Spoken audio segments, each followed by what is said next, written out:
Thank you, Director Dunning. I note that we have a quorum of the board, 6 board members here. Director Hiron will be joining us on the phone at some point during the meeting, so keep an eye out for that, for him to call in. Next item is approval of the agenda. Jason, any changes to the agenda? Very sweet. Board members? Make a motion to approve. We have a motion to approve. Second. All in favor, say aye. And now we need a motion to go into executive session to discuss threatened or pending litigation as well as limited personnel matters. We have a motion to go into executive session. Second from Director Russo-Baca. Director Sandoval. Roll call vote on this one. Director Sandoval. Yes. Director Russo-Baca. Yes. Chair votes yes. Vice Chair. Yes. Director Dunning. Yes. Director Lopez. Yes. Okay, we are now in executive session. Jason, I know there'll be a few people that are sticking around for this, so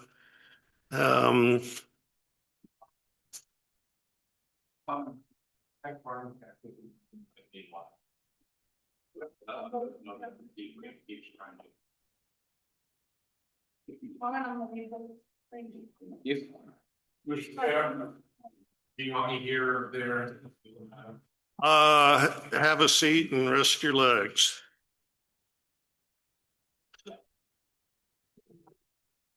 Okay, we have been in executive session and no decisions were made. Can we have a motion to go back into regular session? We have a motion Second. and a second. All in favor, roll call vote. Director Sandoval? Yes. Director Russo-Baca? Yes. Chair votes yes. Vice Chair? Yes. Director Dunning? Director Lopez? Yes. Director Russo-Baca? We are now in open session, only discussed in the executive session where what were noticed on the agenda. Again, no decisions were made, although we are directing council to work with the chief engineer, CEO. Thank you. Seeing no further business in front of this special meeting, we are adjourned.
Of course, you're welcome. I'm gonna leave here in a minute, just so you know what I'm doing.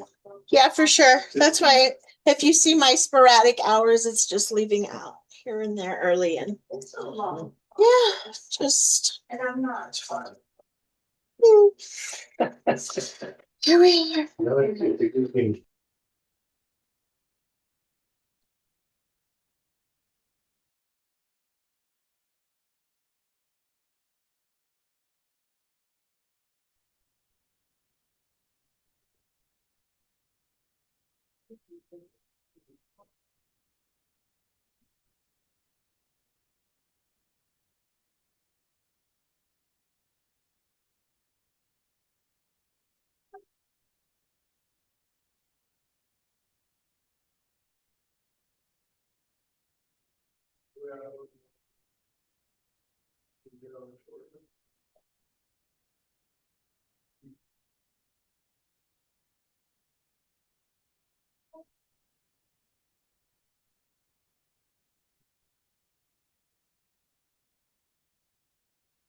Good afternoon, everybody. Thanks for coming to the 2,234th regular meeting of the Board of Directors of the Middle Rio Grande Conservancy District. 2,234th. We'll start off with the Pledge of Allegiance today, and I'm going to ask one of our fellow elected officials, Gwen Baldwin from the Village of Los Ranchos. Would you lead us in the pledge, please? I pledge allegiance to the flag of the United States of America, to the republic for which it stands, one nation, under God, indivisible, with liberty and justice for all. Thank you, Gwen.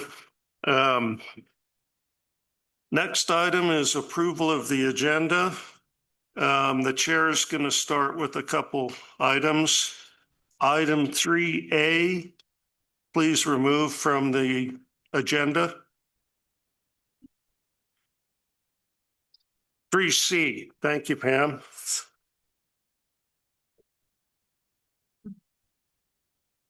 And then I'm going to move to reports from the board, number 15M.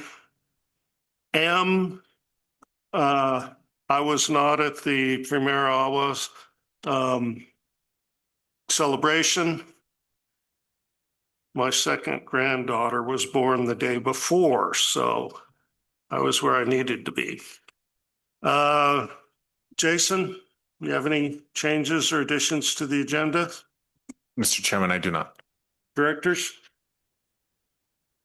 Did we have a motion then to approve the agenda as modified? We approve. Second? We have a motion and a second. We do have a quorum today, 6 board members in person, and Director Hiron is on the phone. Director Hiron? Are you with us?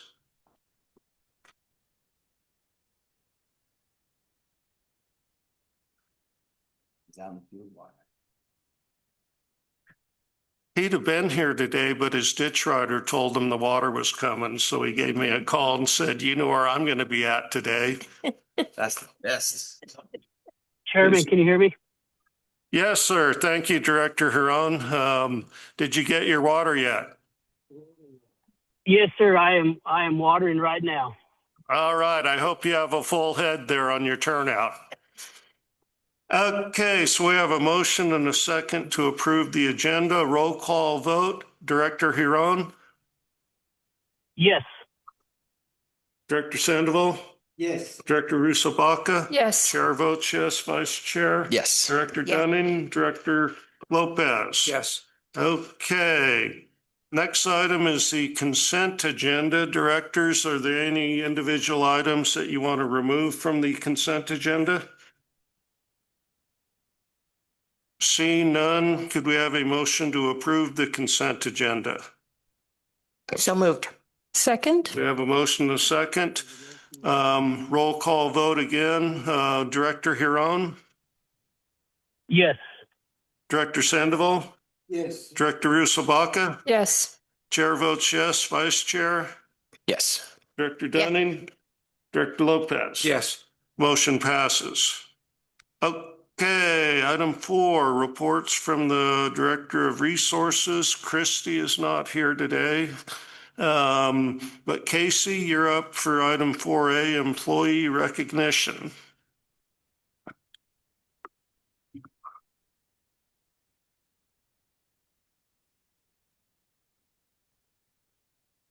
Good afternoon, Mr. Chair, members of the board. I'm pleased to recognize Kim Ward, Right-of-Way Specialist, for an Excellence Performance Award. During a critical staffing transition and at a time when staffing resources were limited, Kim stepped up without being directed to train 2 new temporary team members. She took on this responsibility voluntarily, all while continuing to manage her full workload with no decline in performance. Kim recognized the need and responded immediately. She balanced training and daily operations seamlessly, ensuring productivity remained steady and that these new employees were properly prepared to succeed. Her initiative helped maintain continuity and prevented disruptions during an important transition period. She helped stabilize operations and supported the team when it mattered most. Throughout the process, Kim maintained a positive attitude, patience, and professionalism. She served as a role model, strengthening team morale and reinforcing the division's commitment to excellence and service. Please join me in congratulating Kim Ward as the recipient of the Excellence Award.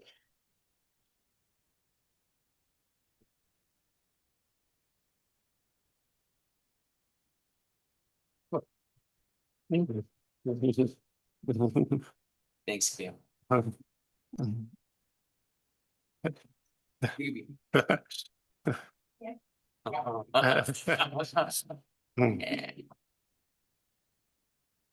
Thank you.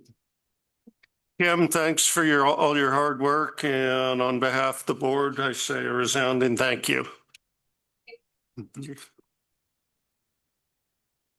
Okay, then we have introduction of new hires. Steve? Good afternoon, members of the board. I'm here to announce new hires and additional staffing changes. Here at the general office, Daniel Barraza has been promoted to an Irrigation Systems Operator 2. Tyler Swint has also been promoted to an Irrigation Systems Operator 2. Carlos Armijo, who is here today, he is our new on-farm water resources specialist. Nicholas Olguin is a new employee. He's our Irrigation Systems Operator. And Fermin Otero is also a new Irrigation Systems Operator. At the Cochiti Division, Jeremy Quintana is transitioning from Heavy Equipment Operator to Irrigation Systems Operator. And finally, at the Belen Division, Samuel Anaya is a new mechanic, and Garrett Lucero has been hired as a new field maintenance technician. Thank you, Steve. Carlos, are you in the audience? Could you please come forward?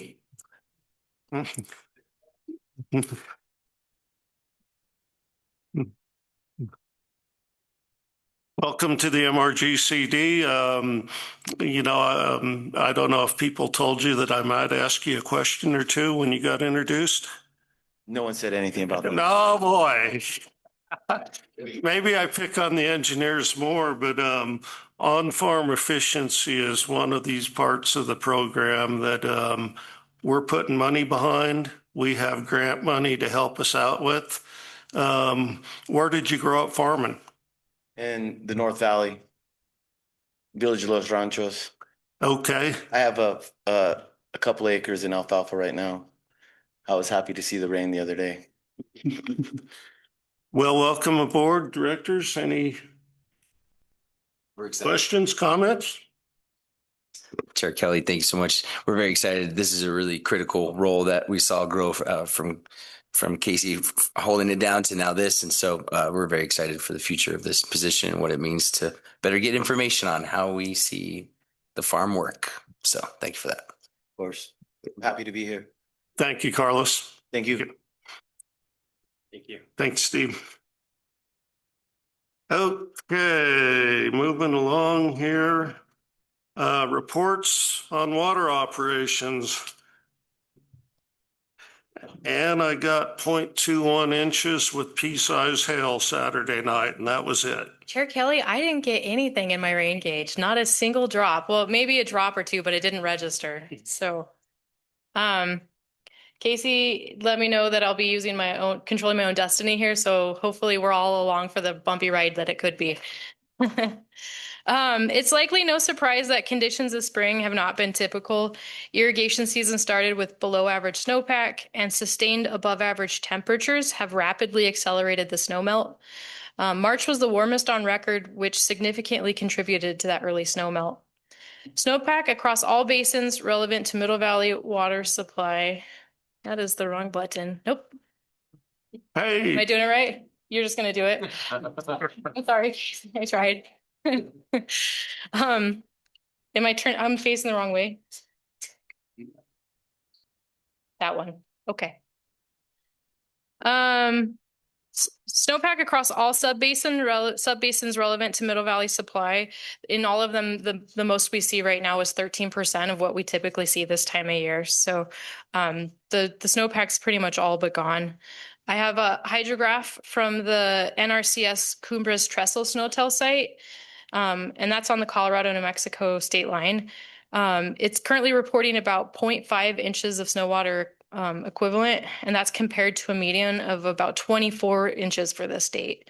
As you can see, we're in uncharted territory. That red line is that historically lowest observed snowpack condition at this site on each date. And a couple weeks ago, we dipped down below it because of those high temperatures, and we're in uncharted territory. This is the lowest we've ever seen at this particular site at this date.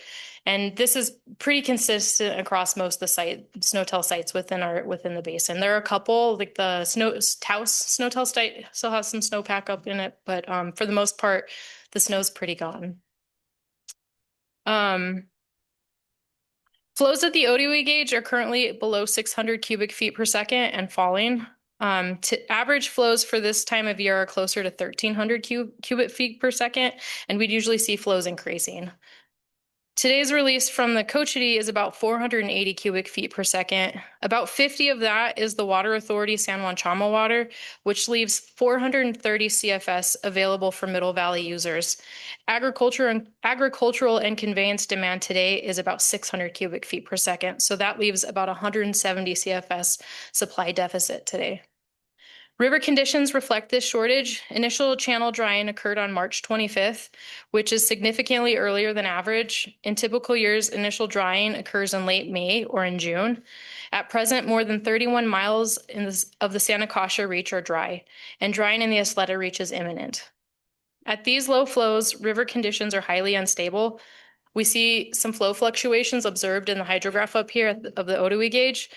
We've been seeing them since late March, and they're likely driven by irrigation activity on the Chama and the Rio Grande north of ODWE. These fluctuations, they complicate the Army Corps of Engineers operation of Cochiti Reservoir, and it compromises my ability to accurately forecast their operations at that dam from day to day. There's additional instability in the river from the Water Authority operations. Their surface water diversion south of the Alameda Bridge isn't consistently diverting throughout the day. And with that instability comes fluctuations from their surface water diversion south of the Alameda Bridge isn't diverting consistently throughout the day. And when that instability combines with the fluctuations from their surface water treatment facility, at the north of Isleta Diversion Dam, it creates inflow into the dam that varies wildly from day to day or throughout the day.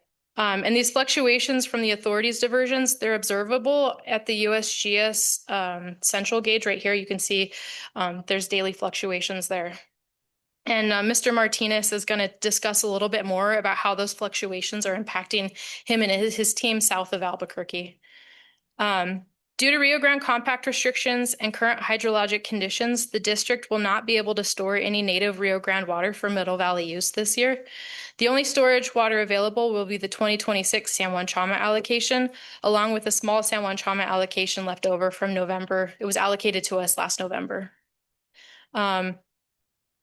Based on the April 1 NRCS forecast, the district is expected to receive about a 40% of a full San Juan Chama allocation this year. So that'd be about 8,000 acre feet. But talking to Bureau staff, they actually think that number is probably going to be closer to 30%. This is a graphic of how those allocations are made. We receive San Juan Chama allocations monthly on the 15th of each month. The allocation is based on the previous months, how much the project has produced in the previous month. So we are forecasted to get an allocation on April 15th, which is in 2 days. And I do know that that allocation is going to be about 2,000 acre feet. And then over the next couple months, we're anticipated to get another about 6,000 acre feet. If the district were to wait until the full allocation is received in that June 15th, the total volume would support a release of about 400 CFS for 10 days. So it's not a ton of water. It's not going to augment river flows for too long. And even if we did delay that release until June 15th, that would likely coincide with an already very dry river, and releasing that water at that time would be really an inefficient use of that water. And it would be challenging to release that water in a way that all MRGCD irrigators could benefit from the release.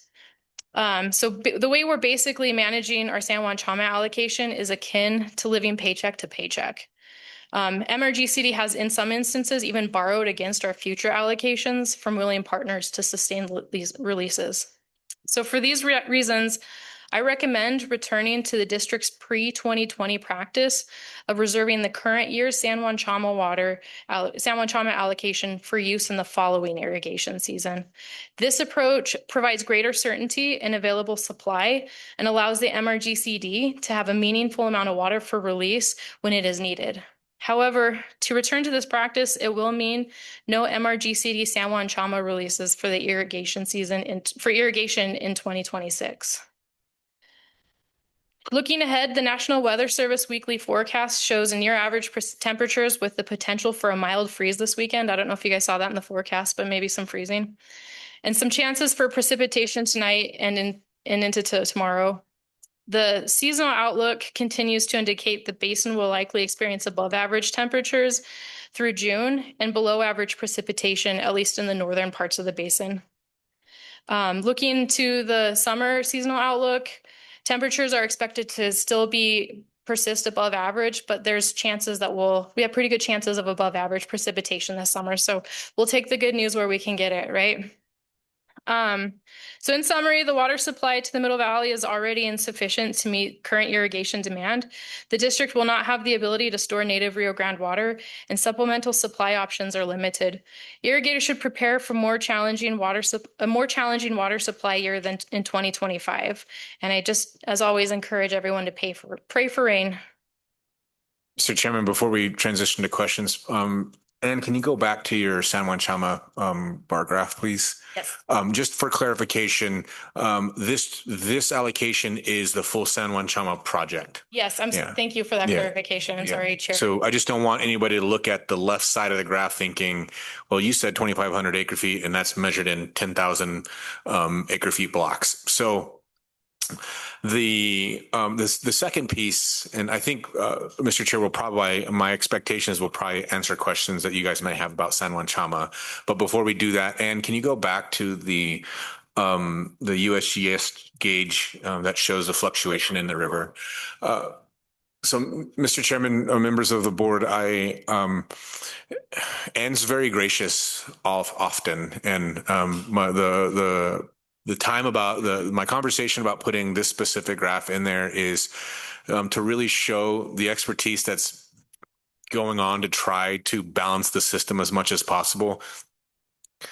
If you see how many times those things are going up and down, and really, if you look at Ann's job as she's coordinating the Valley with our larger partners, trying to deliver and make decisions and influence decisions that ultimately, and you'll hear from Matt Martinez too, and about what this means at our diversions and the amount of conversations that are going on.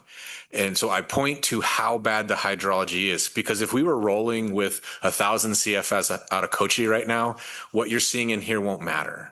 And so it's another item that we need to log, that when we get to these flows that we're talking about, we are in April and we're talking about a flow rate of around 480 cubic feet per second. I cannot understate, this is middle of the summer water season. And so we're experiencing the struggle of managing through the hottest time of the year in April, and we haven't gotten even to July yet.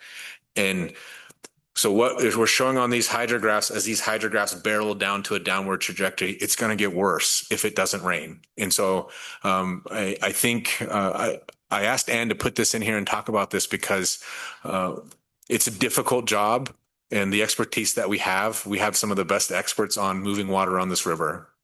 They go into these circles, they make suggestions. Sometimes their suggestions aren't listened to. And then people come back and go, oh, I guess we should have done that.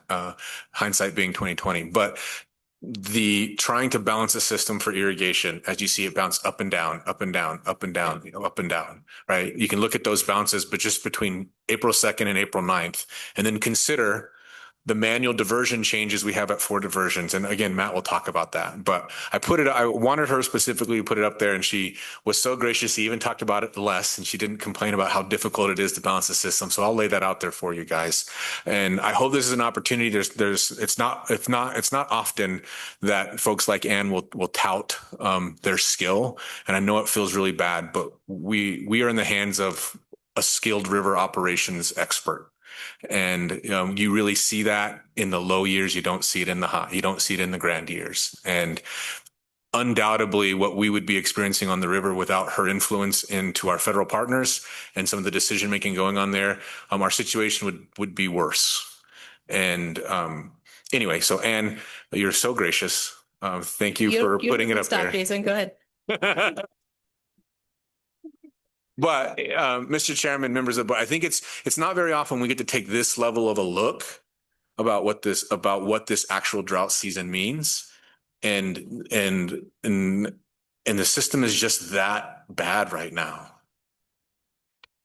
Chair Kelly, Mr. Kasuga, I also think that it's worth pointing out that this is one of the gauges that we kind of monitor to see if we have enough water in the system to meet irrigation demand. And in irrigation season, we like to see it around above 400 CFS, and we're in April and it's down to nearly 200 cubic feet per second. So I think it very much does illustrate how challenging water supply conditions are and how much worse they'll likely get. Directors? Questions, Fran? Director Dunning? For the water authority, do they operate under a rule where that sort of determines when they will switch to wells? Chair Kelly, Director Dunning, yes, they do. They have to have a certain flow rate at the central gauge to be able to continue diverting water from the river. And they are actually bypassing some water to maintain the flows at central so they can continue diverting from the surface water supply. But once flows through the Albuquerque Reach start to decline, they will have to switch to their wells. Okay, thank you. Mr. Vice Chair. Thanks, Chair Kelly. And yeah, just to reiterate what Jason's saying, thank you so much for your expertise. Thanks for guiding us through these hard times. So just to clarify, you're recommending to the board that we forego releasing San Juan Chama for this season and hold it so that we can have better delivery in the following 2027 irrigation season. Chair Kelly, Vice Chair Baugh, that is correct. That's my recommendation to the board. The way we currently have been managing the San Juan Chama water is, I think we've had some opportunities to use it well in the past, but I think it's also would be more meaningful to start at the beginning of a year and tell farmers we have this much water to augment supplies this year, and that means potentially up to this many weeks. At this point in time, I'm guessing on our total volume that we'll get for the year and when exactly we'll get it. So I think it's going to make it much easier for water management and even the irrigators, just providing any amount of certainty that we can to them. Mr. Chairman, members of the board, as an example, say, had we had a pot of San Juan Chama water stored already from a previous year, even if it was, say, something like 10,000 acre feet, we very well could be, knowing that the year was even going to be bad and or borderline terrible, we could make the decision to say, hey, we have the water now. We have the river conditions set up. We get the biggest bang for our buck for making sure that water does the most good in the valley by releasing right now, right? If we had San Juan Chama water right now, we would be likely augmenting the system because you just heard right now, we're in April. Total demand is somewhere over 600 and we're seeing in-stream flow of something like 480. We would be supplementing that to be able to give the ag community some surety why we had it. Because we don't have the water yet and we're going to accumulate that water in 3 separate blocks. As this system keeps going down and gets drier and drier and drier, if we get that water and we release it into a dry system, its ability to do good at that point in time is diminished because the system has already kind of dried out. And so that's why we're making the recommendation that we're making. The year is going to be that bad. San Juan Chama water of this magnitude released into this year will be a footnote, less than a speed bump on the overall effect of the river. And we can't guarantee it will benefit all the communities that we serve with where we are. And that's the decision we can't, those are the decisions we can't really make and advise on when we're trying to spend that water as we get an allocation in May and then June and then July. And it's a tough one. And normally I would consider this an operational decision, but San Juan Chama water is something that the community knows and recognizes. And so I think the board should be aware of that. And we'll come back and repeat this conversation. But we wanted to get it on your radar, get it in your minds, make sure we get your feedback from that, because that decision's coming as we get our first allocation getting into May and making that decision of do we pull the trigger or do we hold it? But we want to get out ahead of that. We just think operationally where we will be in May, the value of that water is really low and potentially wasted if we release it into a system that's already dried out. Thank you for that clarification. I'm sorry, another note. And so when was our spring runoff with this warm, temperature? When did you see the biggest level in the river? I know, but like the date and maybe like a better understanding of. Chair Kelly, Vice Chair Bott, you didn't really see it translate into the Middle Valley because the peak was kind of scraped off by some storage upstream, and then also Colorado came online. But I would say we probably would have seen the peak flows the end of March if there wasn't human influence on the operations. Because of how warm it was. Yes. Yeah, and that's kind of why we're being presented this alternative idea, because of how abnormally warm it was. And then the last thought, a suggestion, and I know we're gonna hear from Matt, but right behind you, we have Trustee Gwen Baldwin. She also sits on the Albuquerque-Bernalillo County Utility Water Authority, correct? And so it'd be great to kind of verse her on some really nuances that would be really relevant, considering what Jason said, where, yeah, if we're cruising at 1,000 CFS, these little things just roll through, but when it's so low, that's the hard thing to understand. It has such a high impact that can negatively affect our operations. So like more coordination with some of these agencies is kind of the move in harder times. And so I champion that.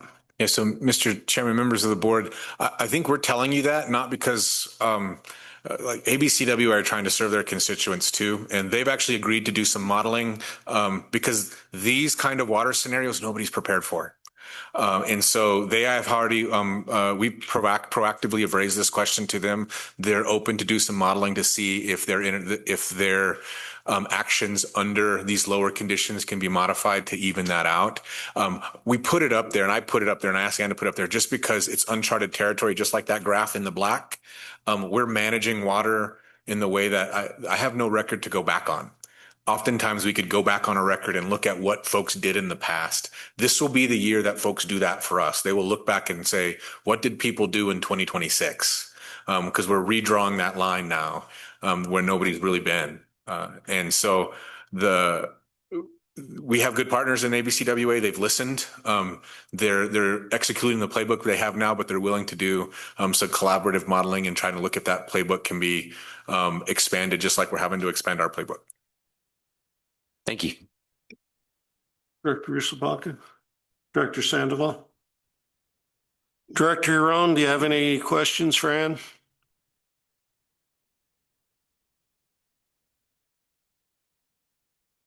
No, Chairman, I do not. Thank you. Jason, Ann, our next meeting is May 11th with that allocation coming in on the 15th of May, but you'll know the amount by that meeting. And given the nature of this, it appears you want a board motion and direction from the board as to storing that water. I believe that's what we did back in 2020 when we made the decision to use the current year storage. Yeah, so Mr. Chairman, I'll yield to the path you as the board want to take. Or we can do it by consensus at that meeting. To me, this is operational, whether it's native flow or whether it's San Juan Chama water. But let's discuss that come May 11th. Yes, sir. Well, it'll be on the agenda. Great. And thank you, and continue to try to flatten out that curve and raise it. I'll do my best, Chair. Thank you. Thank you. Matt?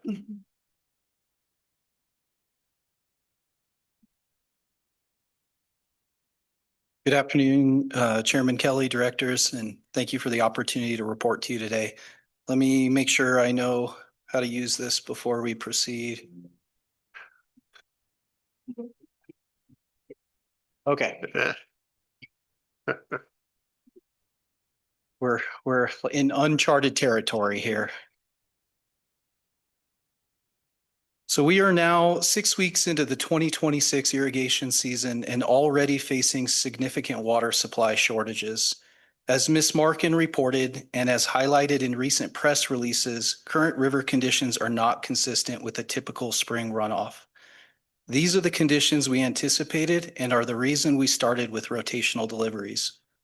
Rotational scheduling is a method of systematically delivering short supplies by moving flows from one area or canal to the next in a controlled sequence to ensure efficient and equitable distribution among users. Startup operations and initial irrigation deliveries progressed steadily until March 20th, when river flows dropped below the amount needed to meet both diversion demands and required river bypass flows. This marked the point at which operations became constrained and unstable. A brief but meaningful uptick in flow followed a storm event on April 1st. This provided a temporary boost to diversions over the Easter weekend, allowing us to expand deliveries for several days. However, water use over that holiday weekend was noticeably down, and some laterals were limited by wind events that came with this storm. While irrigation distribution staff made every effort to utilize the available supply, some irrigators declined due to holiday plans. Since that time, irrigation demand has increased, while water supply has continued to decline and fluctuate. We continue to operate under a rotational delivery system across all divisions, with progress varying based on local conditions, infrastructure, and supply constraints. Socorro Division has generally completed a second rotation and is preparing for a third, having overcome early infrastructure setbacks and utilizing the Socorro Hub pump station to support deliveries at the lower end. It's important to note that the division started ahead of others, but progress has slowed with increased upstream use. Belen Division experienced infrastructure setbacks on both sides of the river, resulting in uneven progress. Some canals are completing first rotations, while others are either working through or completed a second. Albuquerque Division South Valley has completed one rotation and is progressing on a second, although wait times are increasing due to reduced supply. Albuquerque Division North Valley just completed its first rotation impacted by earlier infrastructure issues. Further north, a second delivery cycle was just completed in Bernalillo area.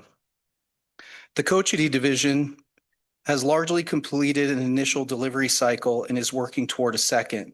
Located at the upper end of the system, diversions have been relatively stable to date, but will be adjusted downward as total available supply decreases. In the Corrales service area, conditions remain constrained by pumping capacity, but we are nearing completion of a second rotation. The pumps have been producing enough to run one canal efficiently, but are struggling to efficiently operate multiple canals at once. This is extending rotation times, and continued declines in river levels may soon limit or limit pumping altogether.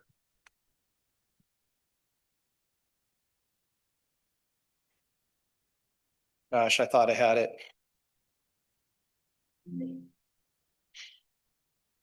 Okay. The performance of the Corrales pump station since the start of the season is illustrated on this slide. The blue line is a plot of flow. Overall production has gradually declined from 33 cubic feet per second to 25 cubic feet per second, as demonstrated by the red line across the graph. The sharp down spikes are brief shutdowns for maintenance. You can see how periodic maintenance activities, including clearing sediment and repriming the system, result in temporary improvements, but those gains are short-lived.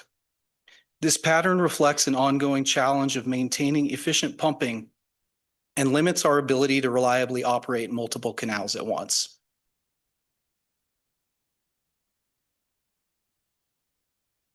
Rotations are being closely tracked across the system, including start and end dates, sequence, and days since last rotation.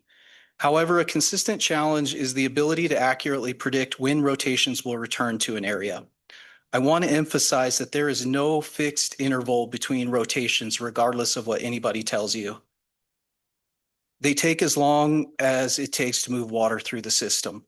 Timing is influenced by multiple variables, including supply, demand, and efficiency. The supply variability driving these challenges is illustrated in the Belen Highline diversion data shown here. The blue line is a plot of flow. Green lines show periods of stability and red lines show periods of fluctuation. Early in the season, stable conditions supported consistent and predictable diversions. You can see how we maintained a stable diversion and stepped it up to meet demand. But on the first day of spring, flow was no longer enough to support our needs. Since that time, diversions have fluctuated significantly from day to day within each day, except for the time around Easter weekend. This variability requires constant adjustment and limits our ability to project rotation timing with confidence. These impacts are the most pronounced at southern diversions, where changes in available supply can be more immediate and fluctuate significantly. Rapid changes can shift available supply in a matter of hours, affecting how many canals can be served and how much water they can be served with. As Ms. Markin discussed, non-MRGCD upstream activities directly contribute to southern division variability. While the Belen Highline example represents a more extreme case, similar, though smaller fluctuations occur throughout the system, including within individual canals due to uncoordinated use, such as the opening and closing of headgates. These conditions require our staff to continuously monitor and react in real time, limiting our ability to fully predict operations in advance. At the same time, operations must be carefully managed across the entire system to ensure equitable distribution of available water supply, balancing division supply so that no one area disproportionately benefits. Often, this requires water to pass through northern canals and drains to supply downstream needs, which may be perceived as unused or wasted, but is often necessary and an intentional part of managing the system. In general, rotation intervals are becoming longer and less predictable. Water deliveries will continue on a rotational basis with limited flexibility in scheduling unless supply conditions improve. Fewer canals may be operated at any given time, and longer wait times between deliveries are expected. Under these conditions, it is critical that irrigators are prepared to take water when it becomes available, as future opportunities may be uncertain. MRGCD encourages all water users to proceed with caution when making farming decisions, carefully considering both their water needs and those of others. We recognize the frustration of our irrigators who are not receiving water as it is needed. Without meaningful precipitation this spring, summer, and fall, we will continue to struggle to satisfy the needs of our water users. Chairman Kelly, directors, I will stand for questions. Mr. Chairman, again, before we transition, again, there was a purpose for putting that up there. And what I hope for you, the board members, and for the public that's here, but mainly for you as the board members, if they haven't started already, Matt's phone, my phone, others' phones are ringing. It's hard out there. You've seen it from the river diversions, and you've now seen how those river diversions affect our diversions here. If we understand the system, and you do, understand the impact of when he says constantly making adjusts to our diversions, how many of those diversions are mechanical? Where you can push a button. Every one of them require diesel engines, moving heavy gates up and down. And so a lot of times we're making predictions about what we think is going to show up and setting up gate positions to be able to do the best that we can. And that's in our modernization plan to mechanize some of that. My hope in showing you this today wasn't just to paint a poor picture, but it was to show you as you begin to take calls, you understand the reality of what folks like Matt and his team are facing out there as you see a hydrograph that we just haven't seen at our diversions. It's like this. I mean, it is literally trying to like nail that thing down. And so my hope in showing you guys that and having Matt go through that piece for you guys is as you take calls too, that you can look at that and understand. I think me and my team, our responsibility is to take those calls. We need to hear the frustrations. We need to act professionally. But just know there are some problems we won't be able to fix. And quite frankly, it is going to feel really unfair to the public because those fluctuations like that are going to largely benefit areas that are closest to the diversions. When we have these wide fluctuations like this, the further you get away from the diversion, that fluctuation like that means the people further downstream, it's going to be harder and harder to get water. And so we will be faced with a decision of, hey, we have water for maybe 8 hours. Where can I get it? And we're going to have farmers miles and miles south of diversion that we couldn't keep water in the canal long enough to get it to them. So do we put it into canals to get it to people we can actually get it? Does that mean some of them will irrigate more than other folks downstream? Yes, it will. But otherwise, the water will pass us. It'll evaporate away. It won't do us any good getting to the Rio Grande Compact. So we are truly in an equity situation. And the equity question is does the MRGCD do good with the water we have where we can get it? Which I think is the right call as opposed to universal fairness, which is everybody suffers and we just let it go. And if everybody can't get the same amount, then we let it evaporate away. That is the position that your MRGCD staff are in this year. I will defend that to the public. There will be some upset folks out there. They will ultimately call me, and then many of them will call you too. And so the reality of how bad this season is going to be is setting in, and it's graphs like this that are showing it. The great equalizer will be rain. I'm not saying that there's not hope, but monsoon season doesn't typically start till July. So, and you guys saw the graphs of the monsoon season. We're a ways from that. The roller coaster continues for a little bit. So thank you, Mr. Chair, for allowing me to elaborate a little bit more. I hope this information is useful to you as you interact with the public. For the folks who are in the audience, I hope it's useful to you to see just where we have never been as a water management agency, at least on the records that we can find. I know the 50s were tough, but we're breaking even some of those records. So with that, Mr. Chair, Matt and I will stand for questions. Thank you, Matt. Thank you, Jason. Director Dunning. Thank you. Matt, this morning, it was close to this afternoon, I'm driving down Ortega in Los Ranchos and I get to Rio Grande and there's a large property there that's irrigated and they've flooded the road. If you're a member of just the general public and you see that, does the general public know who they call? And then, and you showed us those things about what we do when people are wasting water, but I think we give them a warning and it just seems like in this year, we can't afford to have those people wasting even a drop of water. So how do we get the public involved in, if you will, turning in people who are abusing a privilege? And then how do we, as the MRGCD, punish them enough that maybe they won't do it again? Chairman Kelly, Director Dunning, thank you for asking that question. Just last Friday, I had two concerned constituents who did not irrigate, but saw a flooded roadway come in here to the office. And I explained to them that there is an irrigation system operator assigned to that area. I gave them the contact information as well as the supervisor and expressed gratitude for them reporting that so we could identify the source of this flooding and address it. Of course, our contact information is on our website for non-irrigators who don't have a direct path to an irrigation system operator.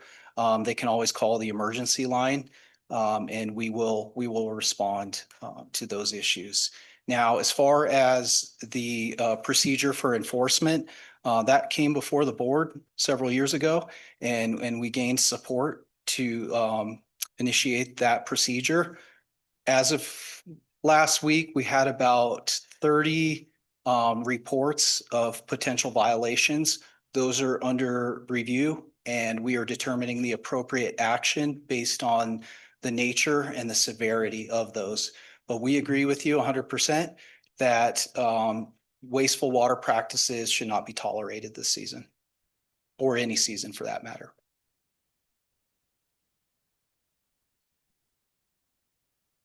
Director Huron, any questions for Matt? No, sir, no questions. Thank you.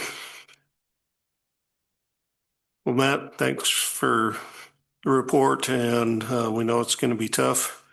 Directors, I'm going to move the agenda around a little bit, and I'm going to slide Casey in to talk about our lease program. This is a change from a couple months ago, and I think it would fit right into the meeting schedule now. So we're going to go to item 9A, update on the 2026 water leasing program and upcoming enrollment window. And then we'll go to items from the floor.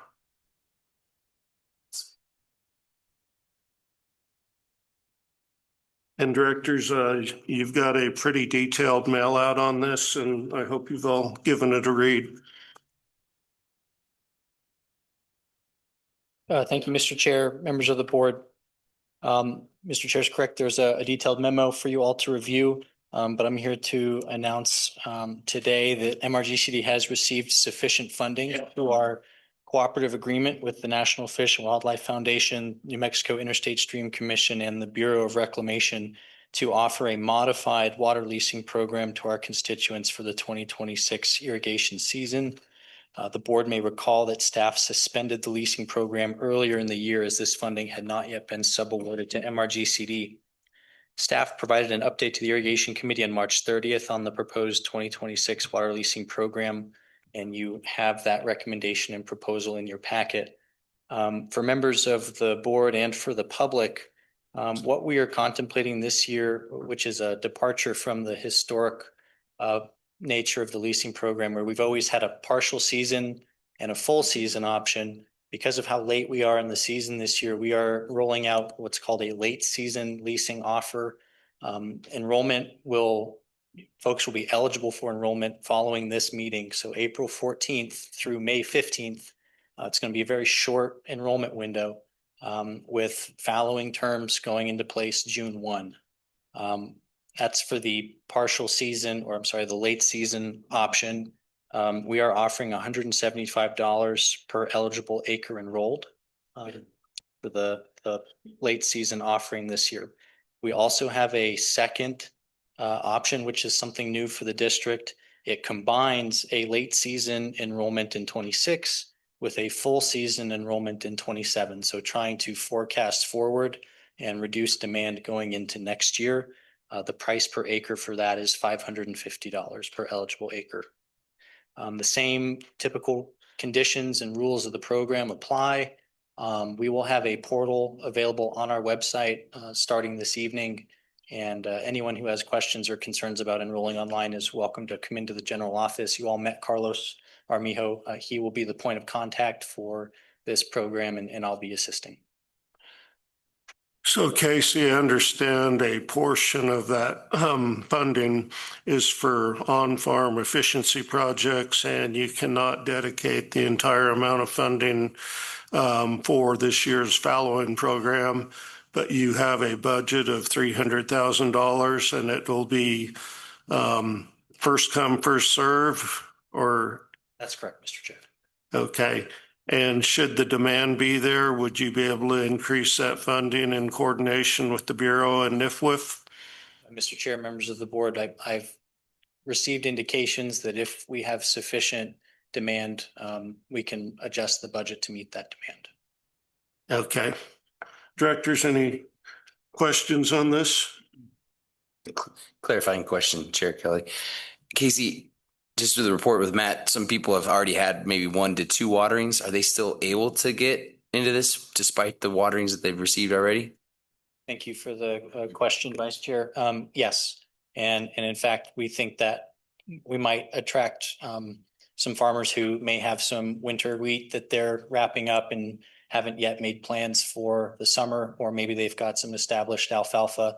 They're able to get 2 or 3 waterings on it, and then they're going to roll the dice on a monsoon or something like that. So absolutely. And just to clarify for the public, then kind of synthesizing all this together, based on Matt's and Ann's report, we're basically looking at, we are already at the place where we're below delivery in the river inflows, and that we're probably looking at maybe if you got 1, great, 2, you're really lucky, and then this is run of the river. Yeah. So, Mr. Chairman, members of the board, where we are in the spring, that song is written. We are at a historic time. The amount of water that you're seeing in the river is going down, and the current forecasts for rain are not that great until we get later into the summer during a traditional monsoon season. So, I think the back end of this season, that story is untold. Monsoon events will largely determine what happens then, but the spring is a terrible spring. Thank you. Further questions for Casey? So Casey, this will be up and running tomorrow morning. Yes, sir. Okay.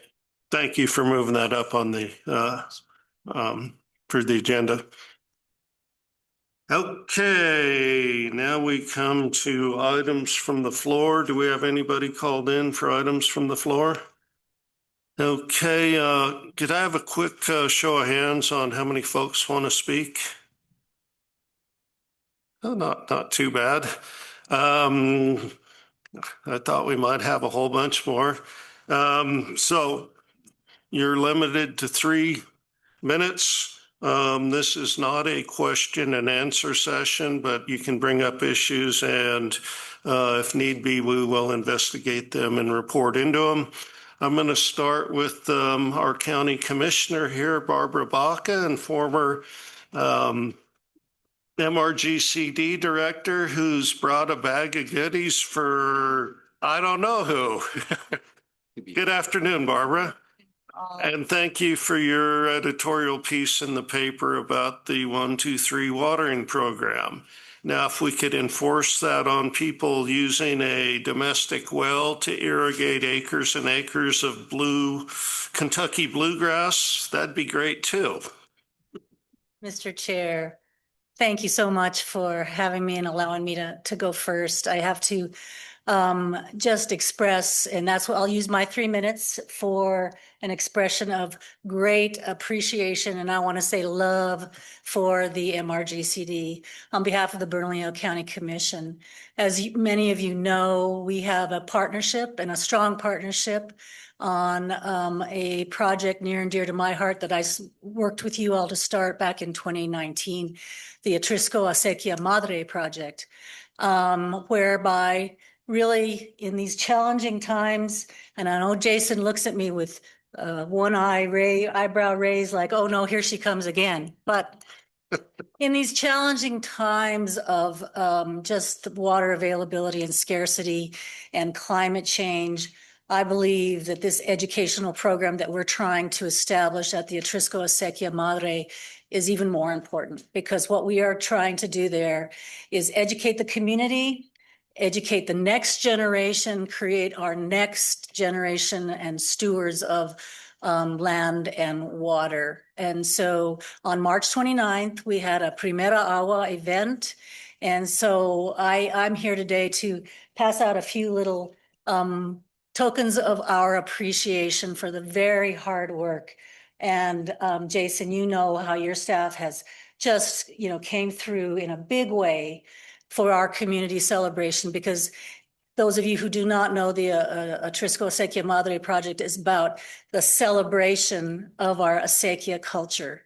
And the Primera Agua, despite the news that we are dealing with and with the low water, we pray for rain. I heard Ms. Markin and Matt's presentations, and we hear that at the Water Utility Authority as well. And we're all concerned, but you got to keep on moving forward with the message about conservation, about all of the land and water managers working together to address this problem that we have of climate change, aridification of our land. And so I'm here to give these little tokens of appreciation to the board, and to you, Jason. I'll start with you. Well, thank you, Barbara.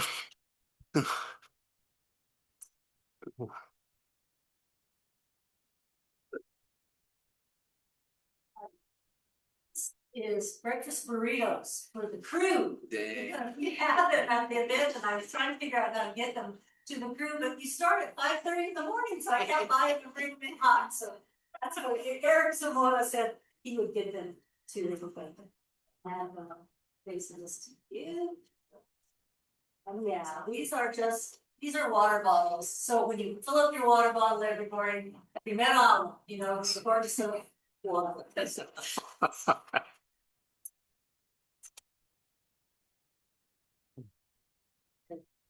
Thank you, Barbara. Thank you. Always. Vice Chair. Thank you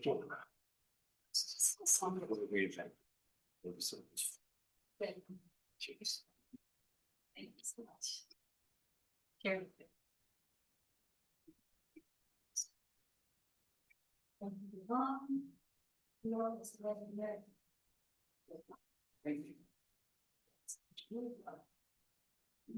Governor Salomon. Thank you.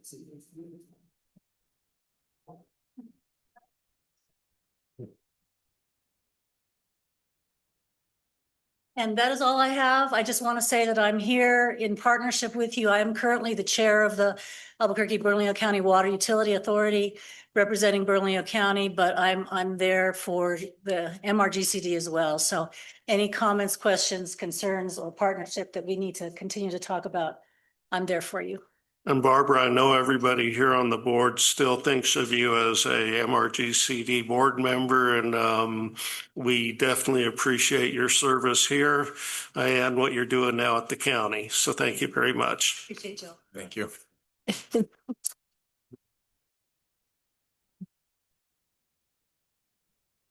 Director Dunning. Thank you. And I know that Commissioner Baca didn't send a special thank you, so I will do it. Eric Zamora had a very, very busy week before this event took place. There were ditch failures and, lots of stuff. And she had a request for a sign. And it was, I talked to Jason. It was like, well, we'll try, but we're really busy. And Eric came through with it. So thank you, Eric, for doing something when I know that you had a very, very busy week. Thank you, Director Dunning. Thank you, Eric. Okay, I'm still on this side of the room. Let's see, Santiago.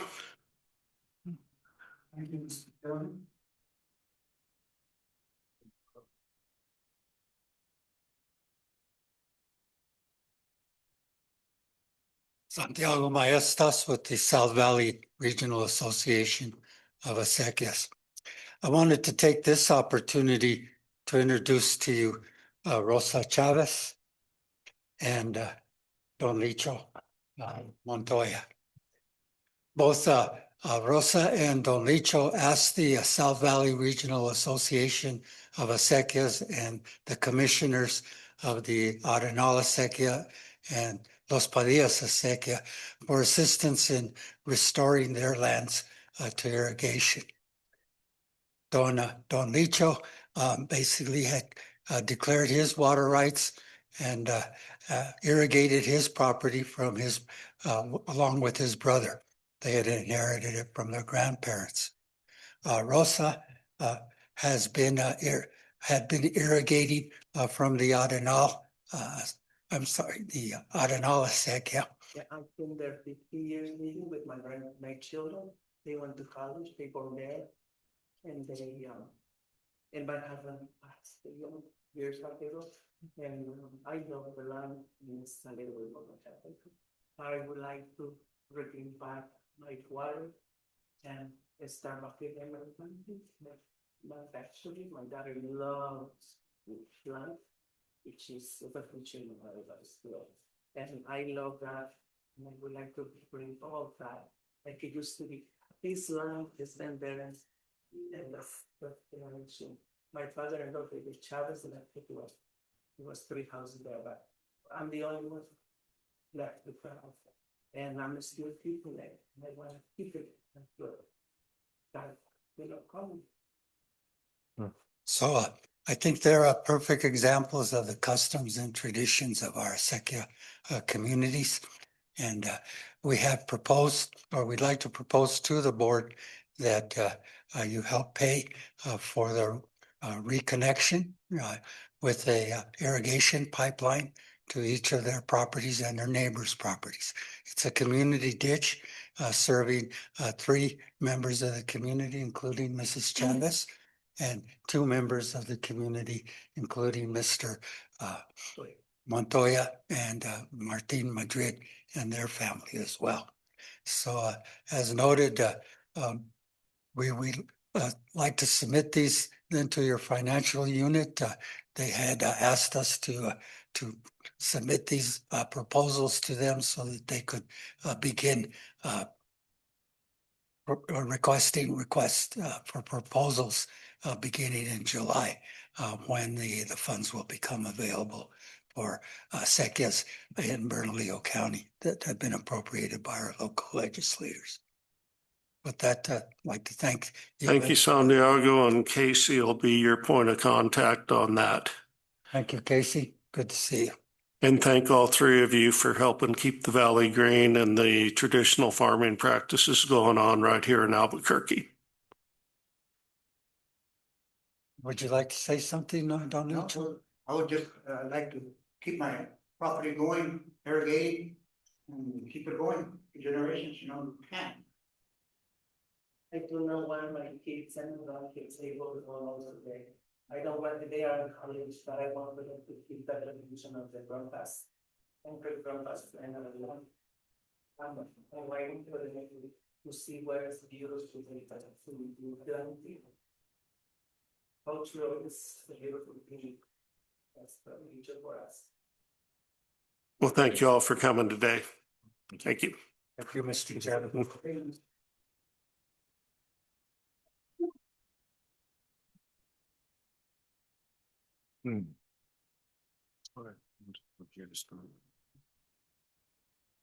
Hello to the board. It's been a few months since I've seen you all in November. By chance, this is actually my Auntie Rosa, and I want to say that she married into one of the oldest Atrisco land grant families, the Chavezes. And if there's a better example of the tradition and culture of the South Valley, I don't know a person out there besides my Tia Rosa. She and her family have been gardening there for generations. So just as like an eyewitness, since I was a little girl eating hueritos out of their garden, they are very, very traditional. So just by chance I saw her and I was like, what is my tia doing here? So help us out with our record keeping? Your name is? My name is Katrina Gallegos. That's right. Sorry. But I have just two questions for the board. I was at the Isleta Boulevard Corridor Project meeting last week, and Leslie Romero was there and said that she had met with MRGCD. There are a couple of culverts that are off of some of the acequias in the South Valley that she says that they believe are in disuse and they want to cover over. And she said that she had talked to the MRGCD and she was also wanting to talk to Santiago. So I'm going to give her his information after this meeting. But I just wanted to put that to the board to make sure that that was a correct statement and to let you all know that they do have plans to cover up some of the culverts that they believe are in disuse. Yes. And so the name of the person is Leslie Romero from Wilson and Company. And I can get you her contact information if you so wish, but I'm also going to pass it on to Santiago. The second, oh, you're here. No. Oh, well, you're not Leslie, but I'm like, you're Wilson, yeah. Sorry. Okay. Oh, okay. Yeah, yeah, yeah. For better or worse, I've always been a talker and I will spill the tea. So here I am. The second question is for Casey. I had really thought about applying for the Urban Advisory Board, but then I didn't because I'm a cultural preserver and come at the looking of acequias from a very traditional cultural preservation standpoint with a background in like museum studies and not necessarily from like an engineering standpoint. So I don't know if the application is still open or if that has passed, time has passed. Okay. Oh, well, that's what I get for waiting. So anyway, that was my second question and you answered it. Okay, that's all I have. Thank you so much. Thank you, Katrina, and we'll track down Wilson and Company and Ms. Romero and Yes. check that out. Yes. Okay, thank you. Thank you. Anybody else on this side? All right, over here. Oh, Vince, we'll get to you right now.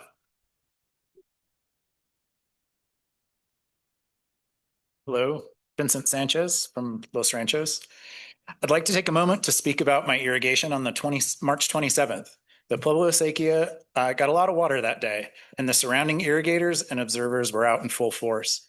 Many of us communicated and watered together or organized in a sufficient order, with admittedly, as it seems, there's always one cheater. As far as I know, he has not paid his dues and has been a thorn in the side of my ISO, Mike Chavez, which is the main reason I wanted to speak today. I can tell you that Mike has worked really hard to communicate with me and try his best to deal with the difficult situation that I'm in. The section that I'm in is quite complicated with everybody who uses it. And I want to commend his dedication here and encourage that he is supported when he brings a delinquent user to the attention of MRGCD. Other than my own private irrigation easement problems, my watering went as good as it's going to be. I believe the fastest and best case scenario given the obstructions bestowed to me by my neighbors. I know this year is going to be a tough one, but in my observation and experiences, you guys are clearly working hard, and I want to make mention of that and recognize it. So thank you. Thank you, Vincent. All right, now we're on this side. Seeing none, we'll go to the phone. Cecilia Rosiker. Oh, sorry, Martin, I didn't see your hand up. Okay. It was not up, so I apologize, but I didn't know that you were moving on. And I apologize. I do not have any burritos for Mr. Zamora, but I do have some good news. My name is Martin Haynes. I farm at the north end of Bernalillo County.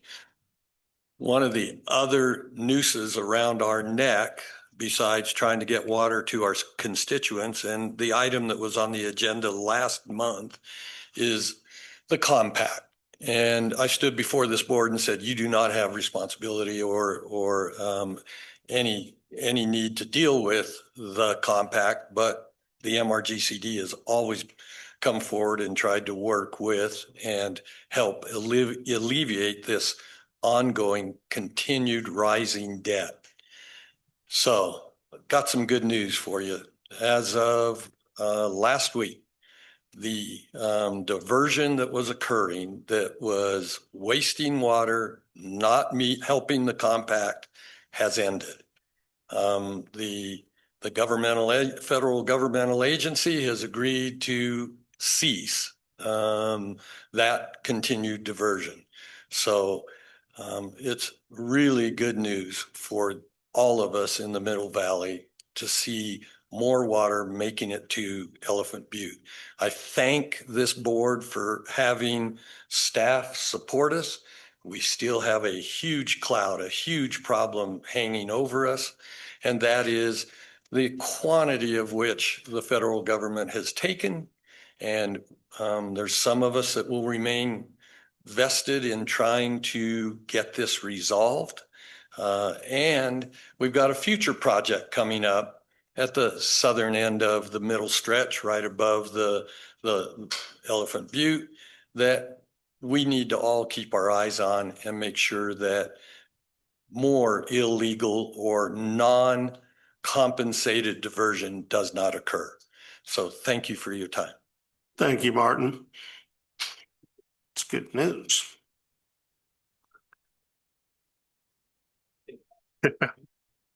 Okay, while we're still on this side, Gwen Baldwin. Thank you. I'm a first-time attendee, frequent lurker on Zoom, so it's nice to be in the room with all of you. I do have the honor and privilege of representing the Village of Los Ranchos as one of its newest trustees, but that doesn't in any way, shape, or form limit my enthusiasm for the partnership between the village and MRGCD, as well as in my role on the Water Authority along with Chair Baca. I really appreciate, even in the short time that I've started serving, the conversation, the communication, the collaboration between certainly the Bernalillo County representatives on MRGCD, as well as had opportunity in the Land and Water Summit to spend some time with Jason. I am so impressed and pleased with the desire to make things as good as possible under challenging circumstances. And the village will be a participant in that to the extent that we can be. And to that, I really appreciate that the Bernalillo County Community Users Meeting in June is going to be at the Village of Los Ranchos. And we welcome everyone to join in and participate in that, because the challenge we have, in addition to water, and yes, pray for water, is managing the expectations with the harsh reality of the water supply. And so to that, I'm very interested, Casey, in getting some more information that I can share with the public at our next Board of Trustees meeting about the leasing program, because you do have people who have winter wheat who are panicking a little about, will they be able to finish up? And then maybe they have different choices, but they don't know they have them. So communication and collaboration, thank you for it all.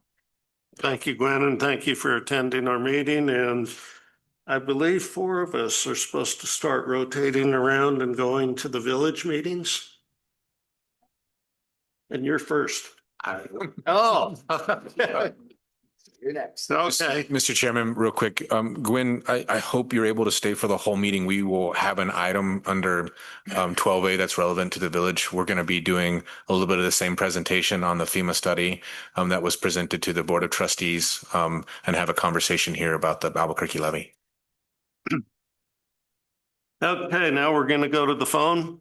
Cecilia Roziker. Hi, thank you. Chairman Kelly, members of the board. I am just want to bring up I am an irrigator in Polvadera. I am the director of the Rio Grande Agricultural Land Trust, for the rest of you who may not know me. I just wanted to raise or make you all aware of the proposed data center coming to they're proposing here in Socorro County. They are proposing what they're calling the world's largest data center. I don't know how that will impact you, but I know there are a number of people concerned about that, and eventually we assume they are going to have to look for water. So that's when I think the MRDCD will become a stakeholder in this. We are, as a community, meeting and working on obtaining more information about this data center, and where I will keep you apprised as a partner. In this time that folks have been getting together, we've also, a lot of irrigators have expressed concerns about the lining of the main canal, which I brought up last meeting. It disrupted our irrigation season. And so folks have brought up some of the issues that I raised in an email. And I think it would be worthwhile for the board to do a presentation on this. Folks are wondering, is that plastic liner going to go, how many miles of canal is that going?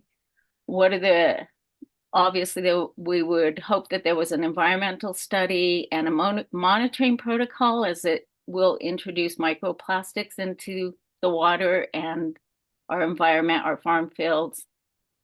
And also, where is the funding coming for that? And when that liner failed this season, did the MRGCD folks are asking who paid for that?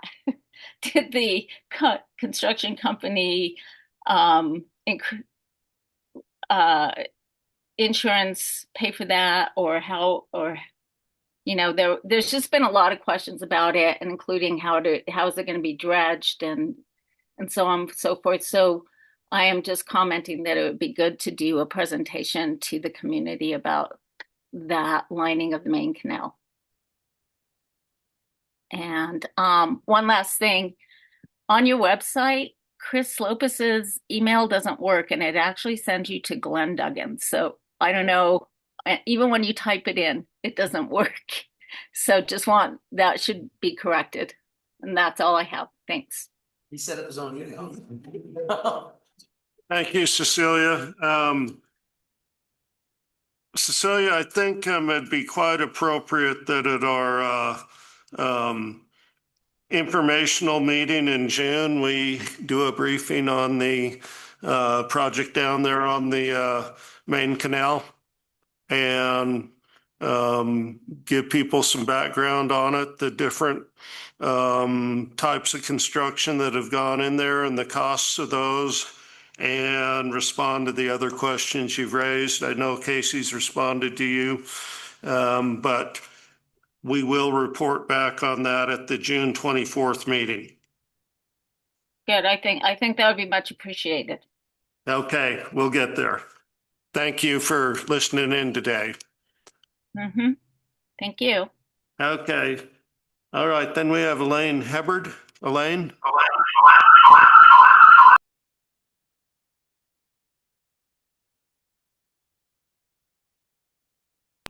Hello? Elaine, we're getting terrible feedback.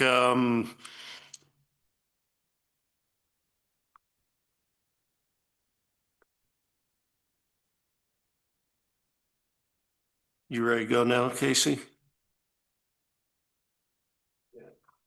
All right, Elaine, let's try it again.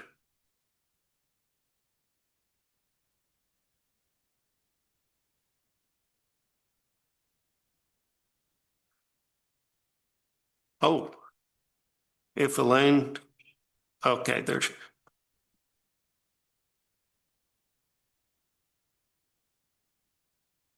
Elaine, are you back with us?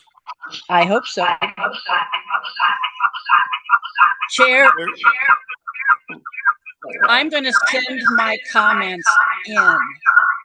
Elaine, we're still getting terrible reverberation and feedback there. I'm going to send my comments in. Okay, and Tara will be sure the board gets a copy of those between the regular session and the executive session. So we will see them tonight. Thank you.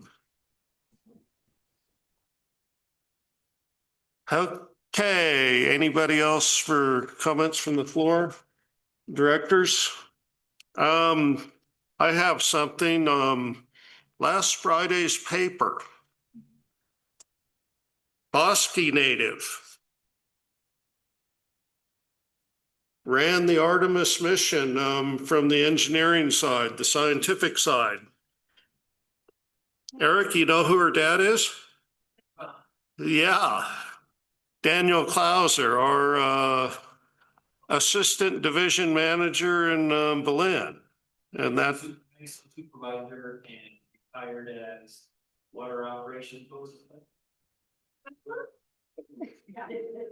and he has one daughter and she's been very successful. So it's good to see. 2 daughters and a son. Oh, okay. Well, this was the only daughter I heard about. Okay.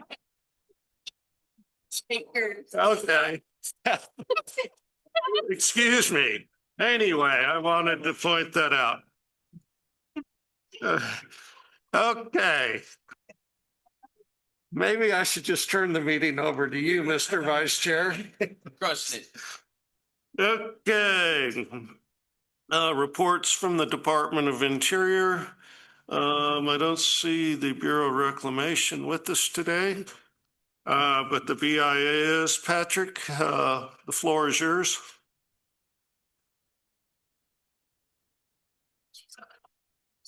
Good afternoon, Chairman, Board of Directors. Hope everyone is well today. I did not have a presentation prepared, so I'll just kind of go through our standard kind of list of items.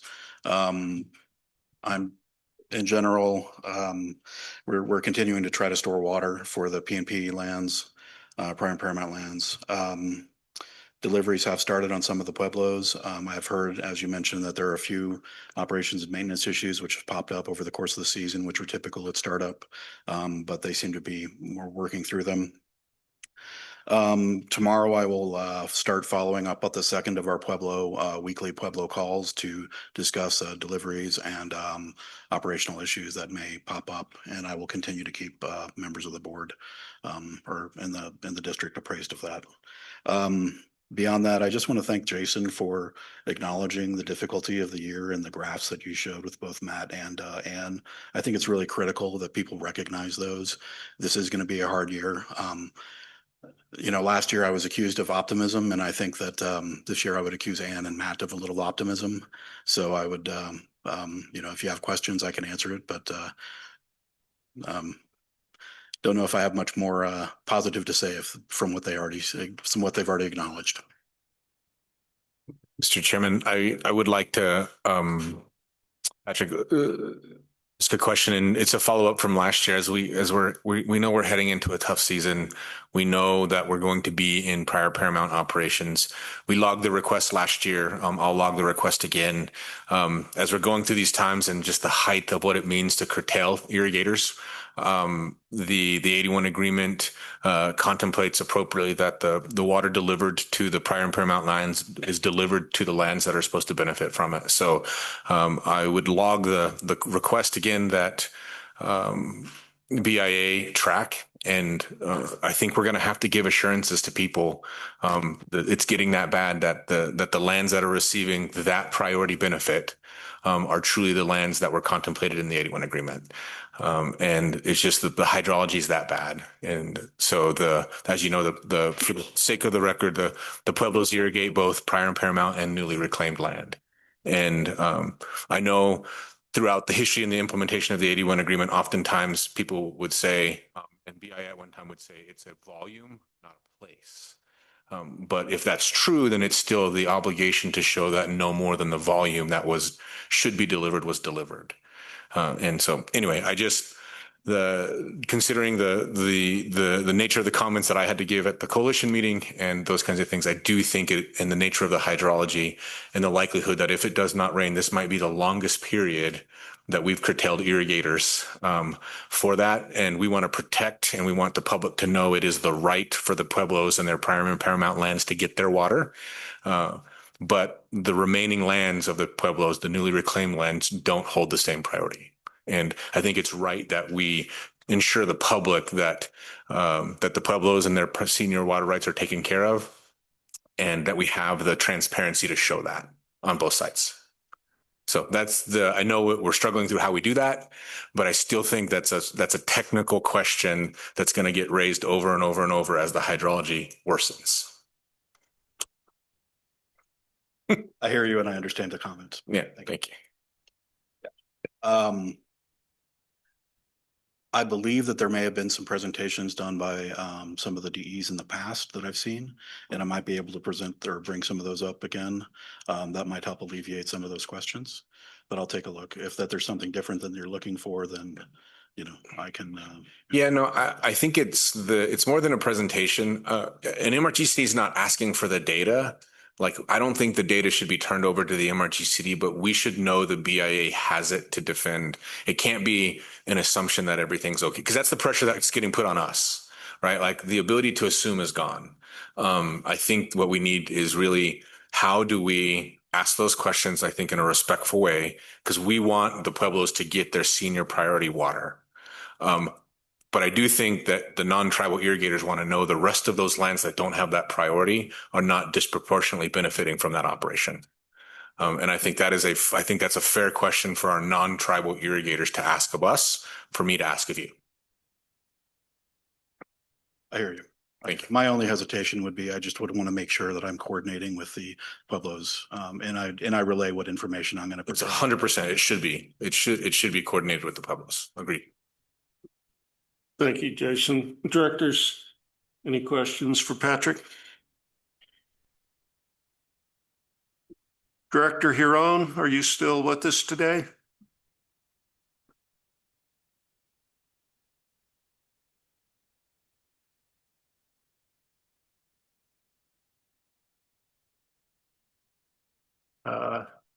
Saying that. So Patrick, where are you on your PNP storage? What's the volume stored to, according to your last report? I believe it probably would have been, I believe we're at about 26,000 acre feet currently. 23,000? 26. Okay, thank you. Thanks for coming by today. Okay, Richard. Directors, you've all read your mail out. Let's get them. And Richard wants to buy a big excavator with a thumb to load our tub grinder, and that's from grant funding. Yes. He wants to buy a fire-ready dozer that has fire curtains and limb risers, and maybe Rusty can tell me what a limb riser is. Directors, could I have a motion to buy those two pieces of equipment? So moves passionately. We have a motion and a second. Given that Director Huron is drowned out by the sound of rushing water at his turnout, all in favor say aye. Aye. And would you note Director Huron was temporarily unavailable? Next item, professional services from A&M for an IT assessment. Yes. Directors, you all read that, and I think Pam talked about this earlier about the span of digital equipment we have and various avenues for terrible things to happen. I had a question about their boilerplate, and Lorna, I believe you've answered it to my satisfaction. So any questions on this contract, Director Dunning? Thank you, Chair Kelly. Reading their boilerplate, it really, they're protecting themselves and saying, we can only do this if MRGCD provides us with access, information, et cetera.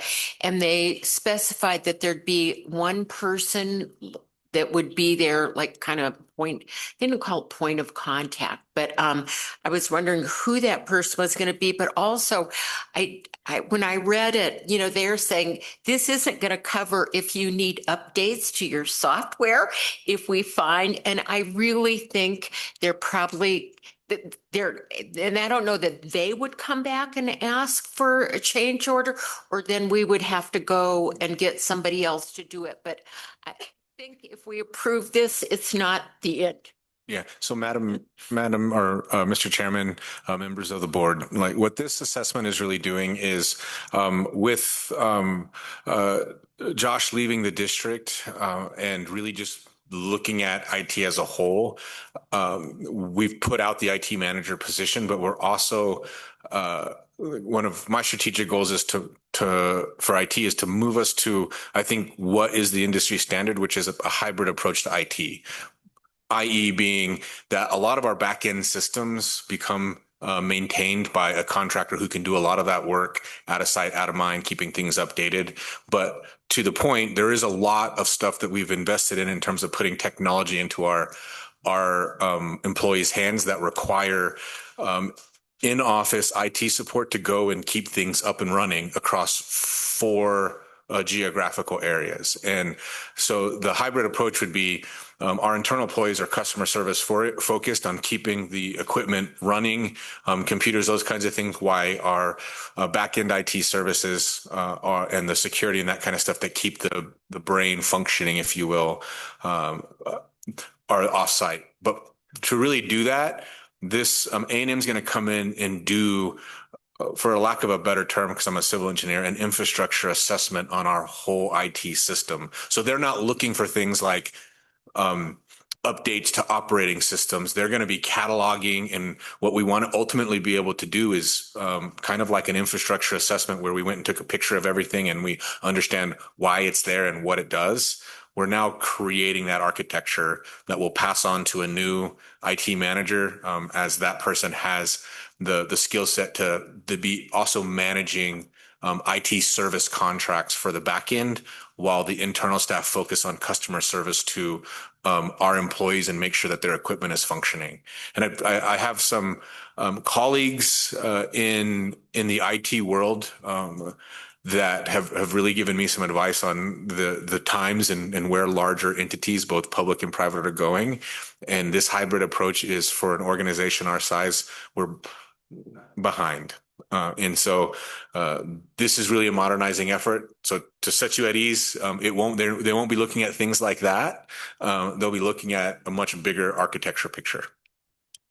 Although I thank you for that, but I also think that they are going to find things.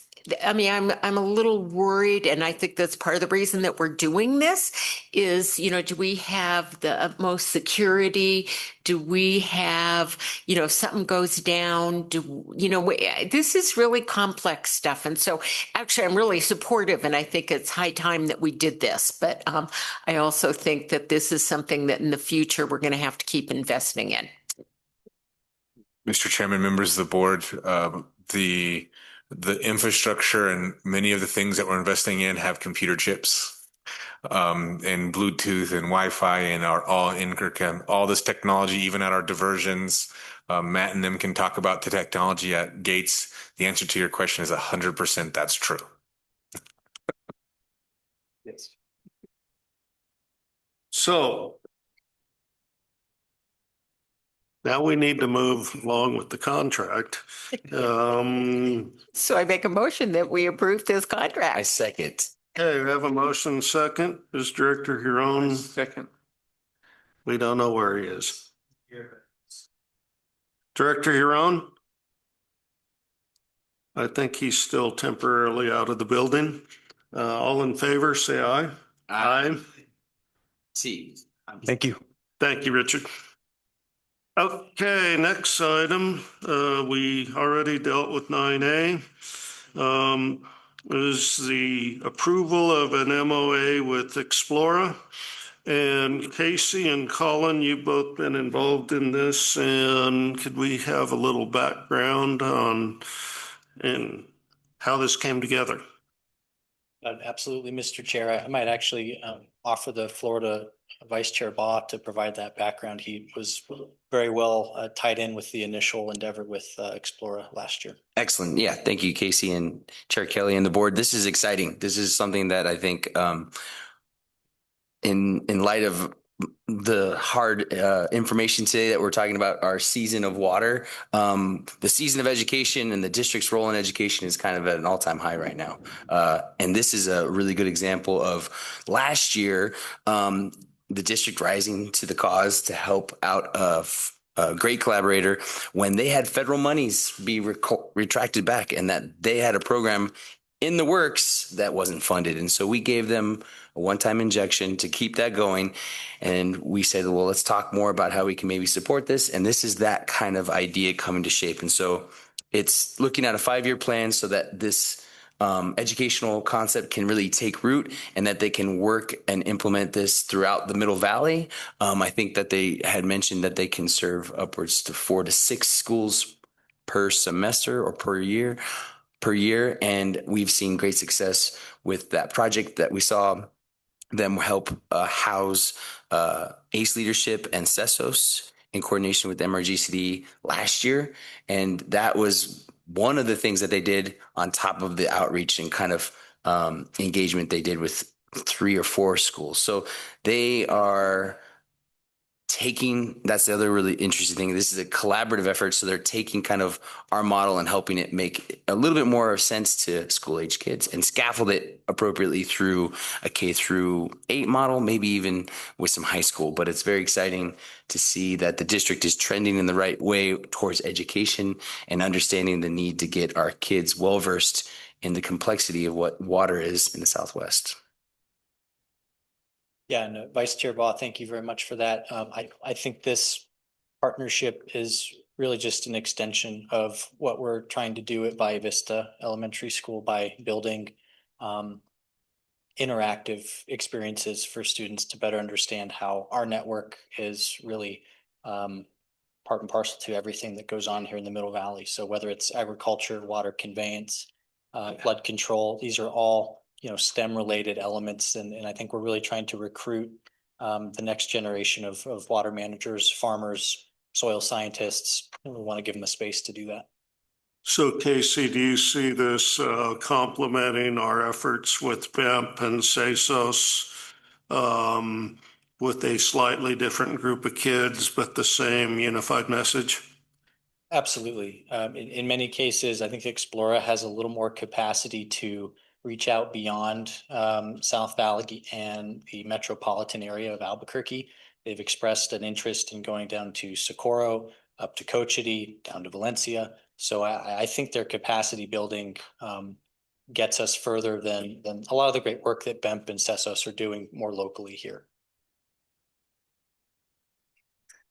Directors, questions, comments?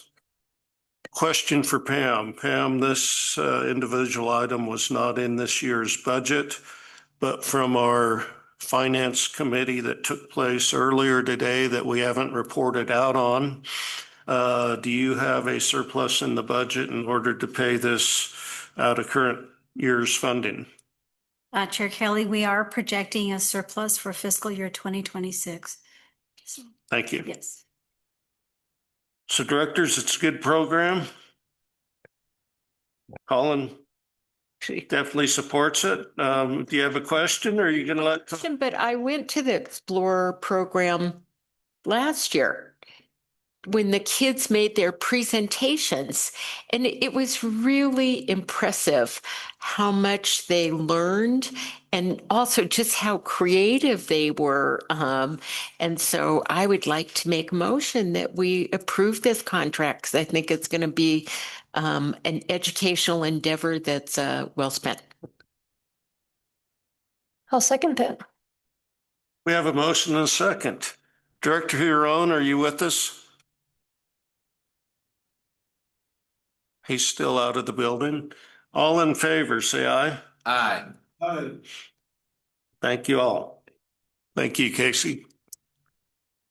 Okay, let me get back to the agenda. Oh boy, this next one, the State Land Office wants $125,000 for 75-year easements through property on their state land parcel within and without the Bosque at near the Valle del Oro Refuge. We need that right of way for the Corps of Engineers levee project, and they have an agreement that has requirements in there that are likely to be forgotten when you get into construction. about housekeeping and pesticides and dust control. And I was amazed at the scope of everything they asked in that contract. In fact, that's why our mail out was so many gigabytes. Fact of the matter is, this is a LERD, according to the Corps of Engineers, that we are required to provide for the levee project. So there's no way we can proceed with this levee project without signing the agreement with the State Land Office.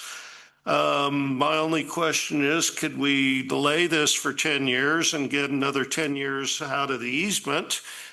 Because I don't expect the Corps will be down there building soon. But at the same time, at some point in the Corps process, we have to tell them we have the right of way and they certify the right of way. So we better do this about right now. So, Mr. Chairman, there's active pending geotech work that needs to go forward through this section. So, which will happen as soon as this gets done. They will be beginning work in sections that are not covered by this on that portion of the levee. So this will clear the way for updated geotech work on that phase 1 Mountain View section. I have a question for you. Question, Director Dunning? I mean, the contract, you're right. I mean, this contract is amazing what all we're obligated to do for a project that I'm not convinced will ever happen. But you know, that we are responsible for restoring the land back to its pre-construction. And, you know, the Corps doesn't do that, do they? Well, Mr. Chairman, members of the board, what's also interesting about this is this went unfound for the first 100 years of the district. So if you go out there right now, there's a levee there now and a drain. So this, it's modern technology and GIS and that kind of stuff that is allowing some of these hiccups to come forward. So in terms of restoring the land to the modern, if you take the levee section itself, history shows that for the last 100 years, it was a levee. And that's what we're going to build. Now, if you're talking about the construction zone, we'll have that as part of the project anyway. If we have to remove trees for construction, there'll be mitigation requirements that require us to put a certain amount of trees back in, but not within the levee zone area. This area was being designed with the appropriate offset for vegetation going forward. Ultimately, I do believe the whole levee project will be constructed. I think the modern is the mobilization and the growth in the Valencia County area will cause that to go forward there. But there is money available right now in our coffers for funding portions of the Mountain View right now. So we have a levy fund that does have money in it.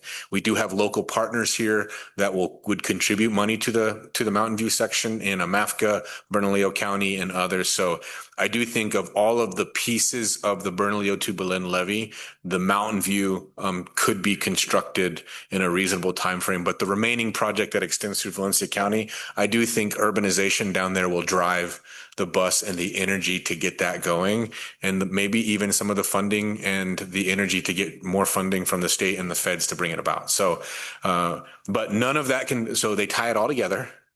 None of that can take place without this. The whole project comes to a stop without this little piece of land and the signing this document. I just have one question, Chair Kelly. Is it common that we just get a 75-year lease? Like, is that, are there any other parts? Can we get 100-year?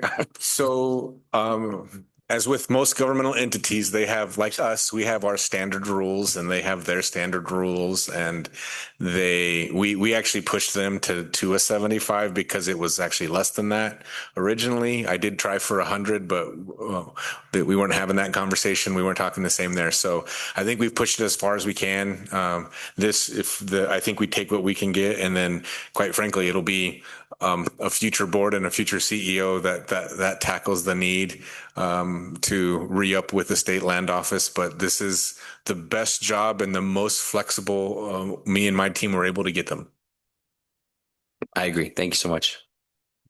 Was that a motion to approve? That was a motion. So moved. Second. Second, Director Dunning. Director Huron? He's still out of the office, or all in favor, say aye. Aye. And Jason, I think this will not just be a future CEO and board dealing with it, but it'll be like future generations. That's Okay, report on the interagency fire coordination meeting. Casey? Thank you, Mr. Chair. So April 2nd, MRGCD hosted a great turnout of first responders and utility owners as well here at the general office as we continue to roll out and show the potential of the fire risk assessment model that the district had as part of our kind of Bosque and river, stewardship initiative.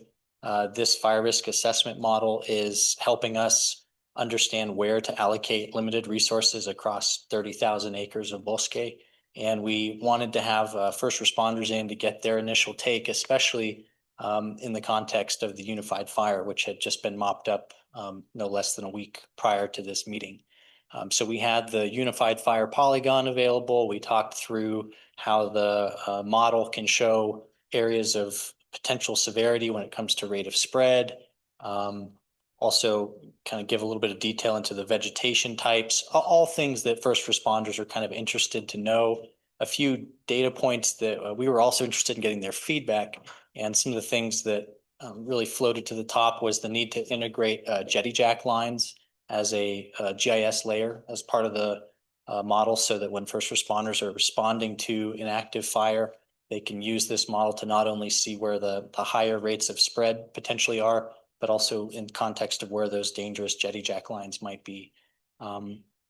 Other data inputs that we're hoping to get from first responders include hydrant locations. We're going to start partnering with them on identifying access points and different types of locks that are needed to get in and out of the bosque, even going as far as developing spots within our riverside drains that could potentially serve as dip locations for fires. So all in all, it was a great effort. I'll offer the floor up to Vice Chair Bach, who was also in attendance. Thanks, Casey and Chairman Keller. Sure. Thank you. Yeah, it was a room full of heroes. What can I say? It was an incredible group of as Casey said, protectors of the land, and they came to see a model that the district invested in to get to their hands. And they had some really cool conversations about trialing it out in real time and seeing the layers and knowing that it's a living and editing and can be inputted type of a modeling system that can take their data points and get it in there.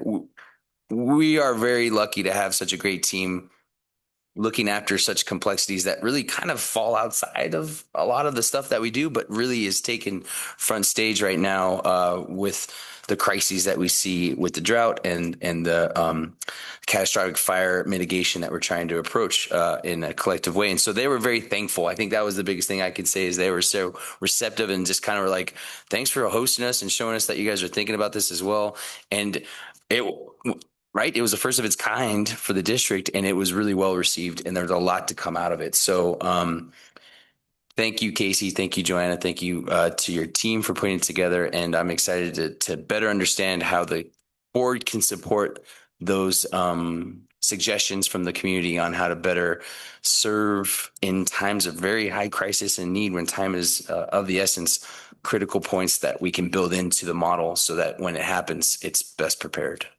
Yeah, and, Vice Chair, I think a really good example of how this isn't going to sit on the shelf is after the meeting, the chief for Bernalillo Fire and Rescue came up and said, we've got GIS capabilities in every single one of our trucks. And this layer is handed off to them now and is going to become an active layer inside their first responder vehicles. And so as they are adding data points to it, that'll be received here. And we're just going to be continually updating the status of treatment polygons, the status of fire lines, anything that's a relevant first responder point of information is going to make its way into this, and it's going to become downloadable and shareable to any first responder who needs it. And just one last thought, they had this great map that they showed, and it's called the slice of bacon. And it's because it's color coordinated to risk based on the BTUs and organic matter there. And basically, it just shows that the Middle Valley is prime for what can be a big issue. And so everyone, all hands on deck, and we're helping guide that. So I appreciate the efforts. Thank you, Colin. Thank you, Casey. We'll be talking about our budget down the agenda here, so I may come back to this item then. So, thank you. Thank you.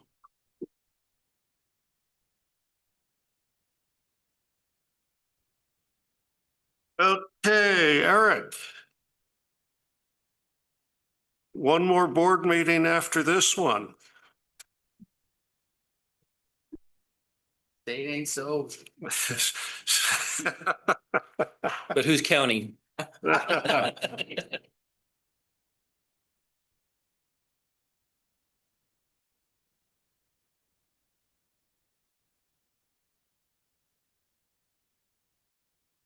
Mr. Chair, members of the board, just a brief update on the Unified Fire on the heels of Casey's meeting with emergency officials. Thanks to Joe for helping out, provide some of the information. Oh, I got the power, I forgot. So the Unified Fire generally located in the Rio Communities area, just a little bit south of Rio Communities there. See south of Belen, Jarales. There, the river's off to the right there, that dark shaded area. This is the actual impact area. About 307 acres represented in this image. Fire started on March the 24th at about 9:30 a.m. We believe it was started near what we call the Madron heading, and worked its way to the north and then jumped to the west side. Took about 3 days to get it under control. And this is kind of what it looked like at peak. There was a lot of this action going on. At the same time, it was a really quick moving fire from 9:30 till about 1 o'clock. It really exploded. And thank goodness it was contained to this smaller area and didn't proceed up towards north towards Rio Communities. So this is one of our guys in action there. And just to address the question you asked earlier, Chairman Kelly, limb lifter is basically a roll cage for that dozer. If you can picture some 3-inch tubing going from the top of the cab to the front of the grill.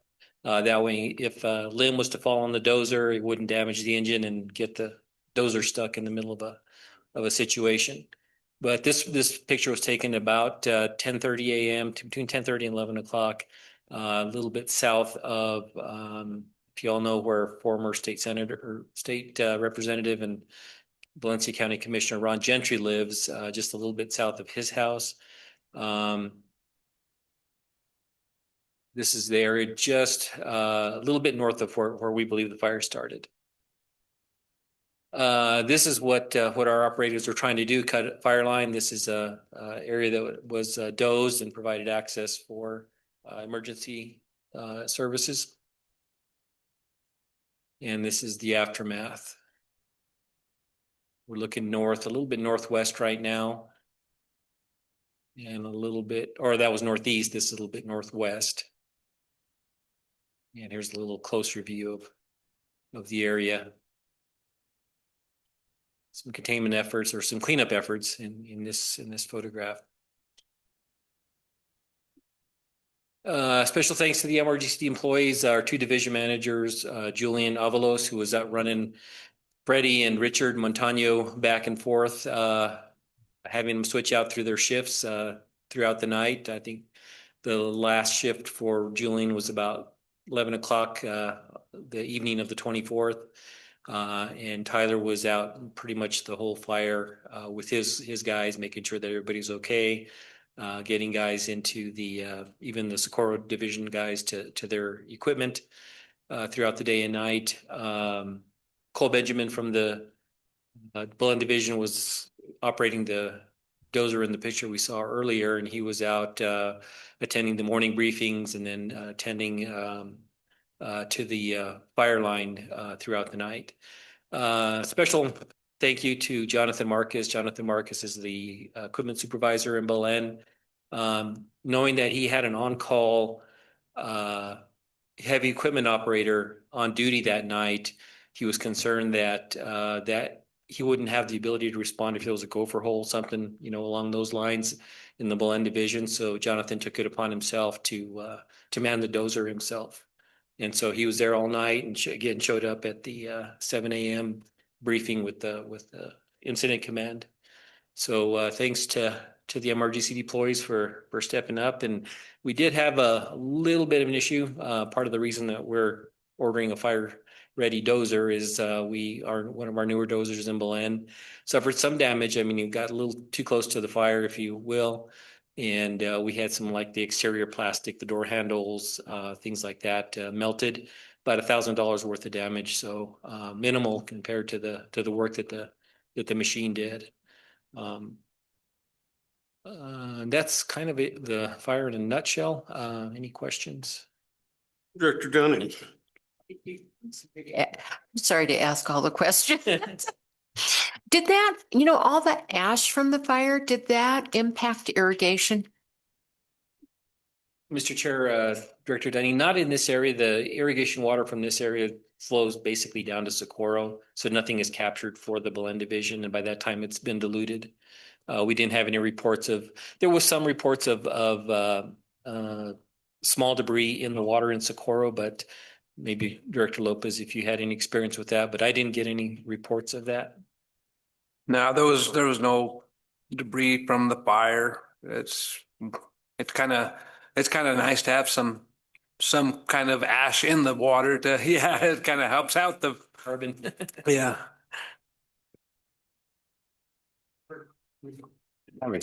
Chair Kelly, I have a question. So that dozer line, did that help not only for access, but did it help contain the fire to a degree on that one picture that you showed?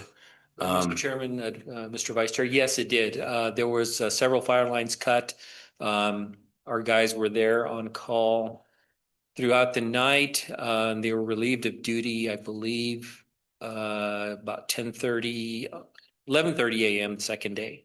So they got some fire lines cut. And I think that's why it's only 307 acres and the fire didn't get up to Rio Communities. Thank you for that. And I just think that's a really clarifying moment for us to show how impactful we have our red tagged individuals, right? Red carded. I play soccer. That's a wrong term to use, but for here, that's a good thing. Carded, yeah. Yeah. So thanks for that. Yeah. The big concern was, we didn't get air support, or the fire didn't get air support until late on the second day. But I think the concern was that fire spreading north towards the trestle bridge that provides the primary access across the river, the only access across the river for the east-west Burlington Northern Railway. That was a huge concern. So yeah, I think our guys did a great job in minimizing that impact.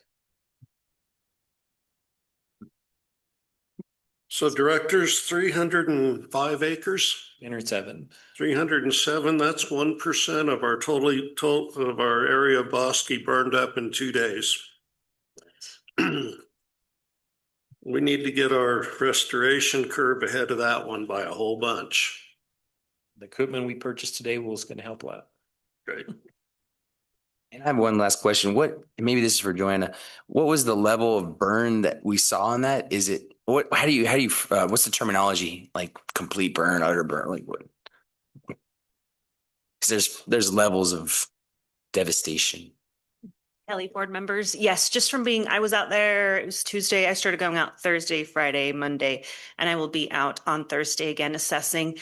From the west side, if that's where I've had best access, it looks like 15, maybe 20% of the canopy is starting to leaf out a little bit. What we'll start this week is the on the ground surveying and monitoring to figure out how deep the burn was in the soil, what the effect was to the roots, and if we're going to see any respread. And we have had a little bit of rain, a little bit of moisture since then. So if anything's going to survive, we're going to start seeing that. So by the end of the season, I should have a full report on that.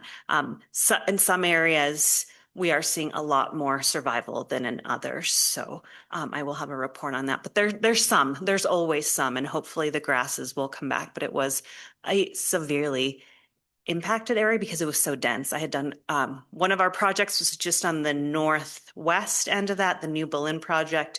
We caught it about 3/4 of a mile before it hit the treatment site. And then on the east end, that was another area that I had on the books for this fall treatment. So I have it didn't get to that area, but that whole section was pretty similar in density. And it's one of the densest sections. I know Casey had been out there too, and it was crawling. So super heavy with deadfall on the ground and super heavy salt cedar in the understory. So unfortunately, the fire happened in a very dense area. The heat produced is going to be obviously hotter because of the fuels, but we'll see what survived. So I'll have a report on that. Hopefully by June, I should have a really good report of that area. We'll start Wednesday or Thursday with the wetland, and then I get the youth crew and we'll have some really good monitoring updates for you. Thank you. And just one last follow-up. In that report, you'll maybe have cause from the investigation? I just talked to Valencia County Fire this afternoon. The ignition site was completely scorched. And so it's going to come back as undetermined because there was not enough evidence to support any final outcome. So. Thank you. Mm-hmm. Any more questions? Thank you, Joe. Thank you. Updates, construction updates? 18? Good afternoon, Chairman Kelly, members of the board. I'm Angel Madera, and today myself and the engineering department are going to give a brief update on our off-season projects. Oh. Okay. The first project I'll be presenting on is the Socorro Main Canal Channel Lining Phase 2B. For the progress of this project, all construction work was completed on March 18th. We're just awaiting the final pay application, and it's after change orders and after receiving the pay application, the total amount of this project will be $6,219,941.01, and that's an underrun amount of about $253,808.68. The work completed for this project was about 1.1 miles of channel lining, turnout replacements, new long crested weirs and new concrete check structures, and pending 2 Rubicon installations and pending 8 more. So Angel, just real quick before you move on, you obviously heard public comment on the project, so we'll be looking to you guys to pull together the presentation for the Socorro farmers meeting. I won't make you give it, but you'll have to help put it together. I don't mind helping with presenting also. Sounds great. Now pass it on to Antoinette. Sorry, here's some just some pictures of the project. I'm planning on getting with Mitch with our mapping department to get some more aerial imagery with water inside the channel. Now I'll pass it on to Antoinette.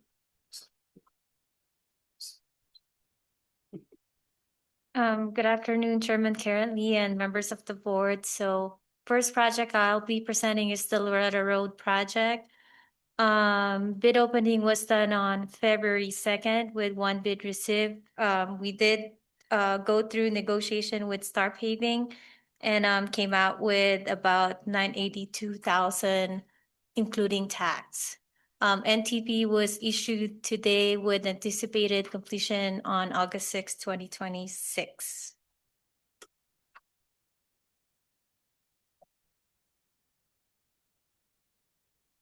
Next project is the Corrales Siphon project. Work on the Pueblo of Sandia portion was completed.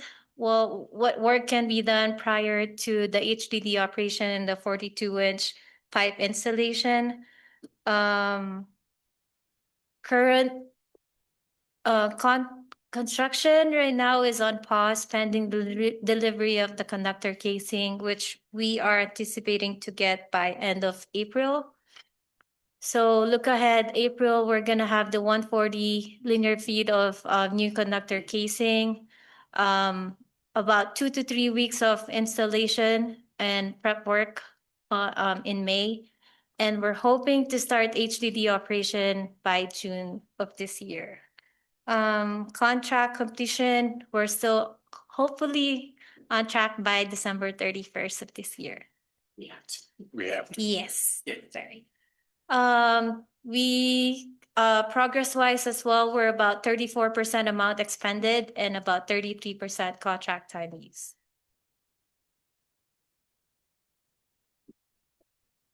Pictures on the upper right side is the overflow pipe structure off of the Pueblo Sandia side, as well as one of the 3 turnouts installed off of the Pueblo Sandia.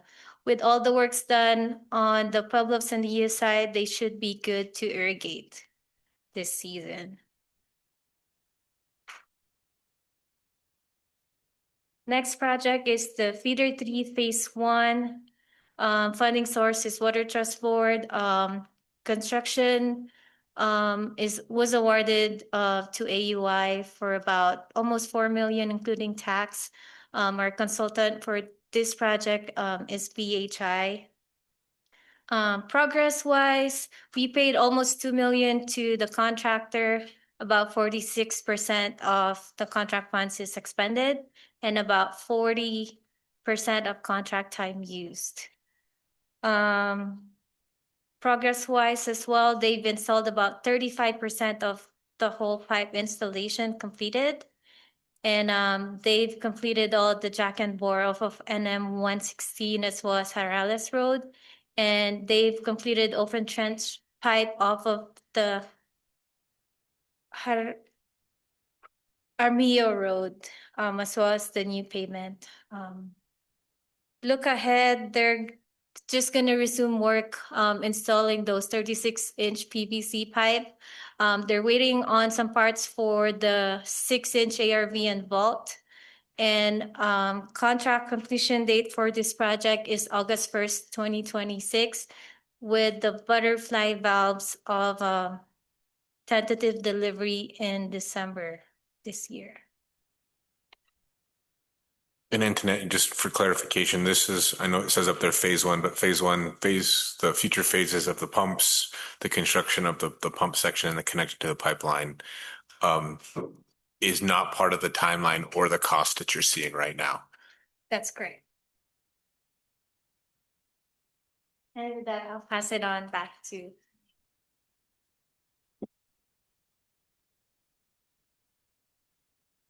Well, here's some photos of the Feeder 3 project.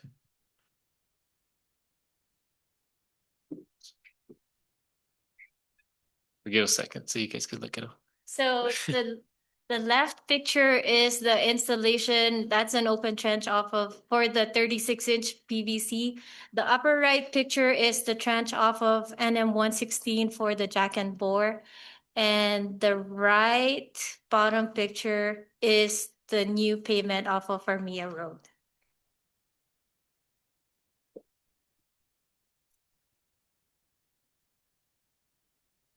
And here's just a list of some of the construction projects that we completed this off season. We have the Trisco Sequia Madre box culvert that was completed, the low flow conveyance channel phase 2 project, the Belen Highline Canal Overflow 2 structure, the LGAA phase 2 project, the New Belen Wasteway, Cochise Main Culvert Crossing, McAllister Culvert Crossing, and Tribal Road 7 Culvert Crossing. And with that, we're open to any questions. Directors, questions? Well, Jason, I have a question. Mr. Chairman. We are buying property down there next to the pump station for the Feeder 3 pump station. Did we get order of entry on it? Mr. Chairman, I'm going to look to my right. We're currently working through that process. I believe that the package is pretty much together, but I will, again, that is a legal operation at this point in time. Yes, Mr. Chairman, members of the board, Joe Holvey of our office is working on that.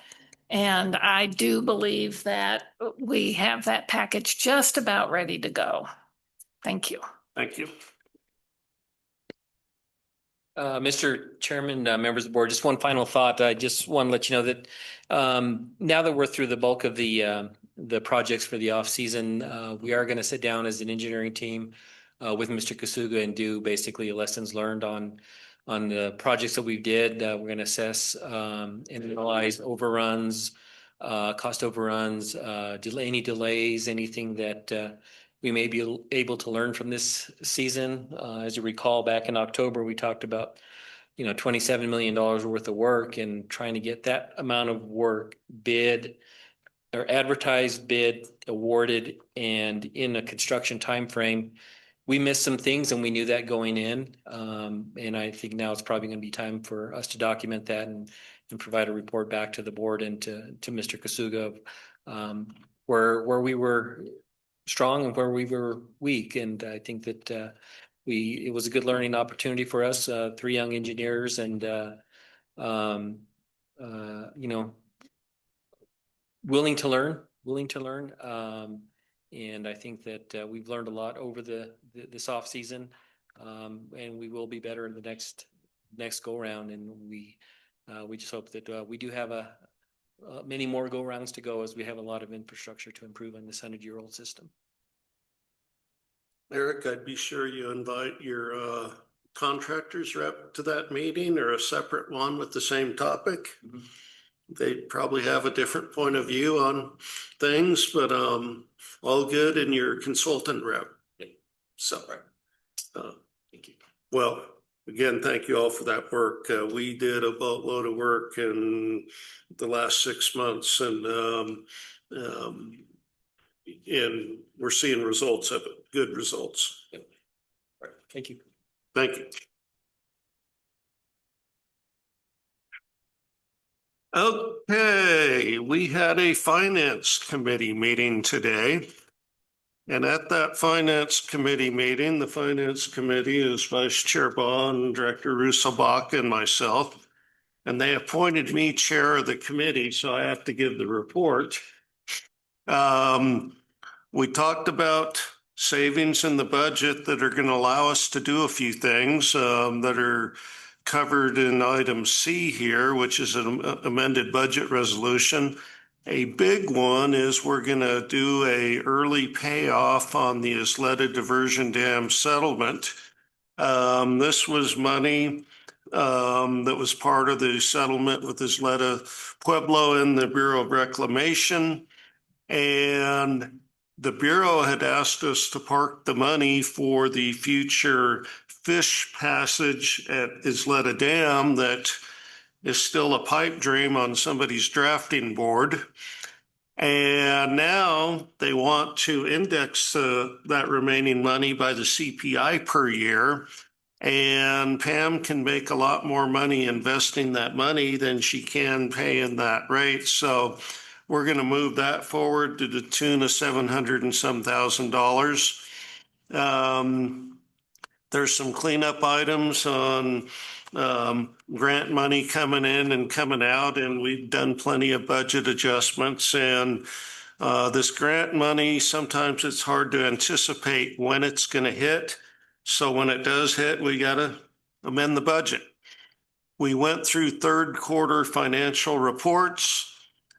We don't have our second half tax collections in, but indications are that our revenues are going to exceed the budget in some areas pretty substantially.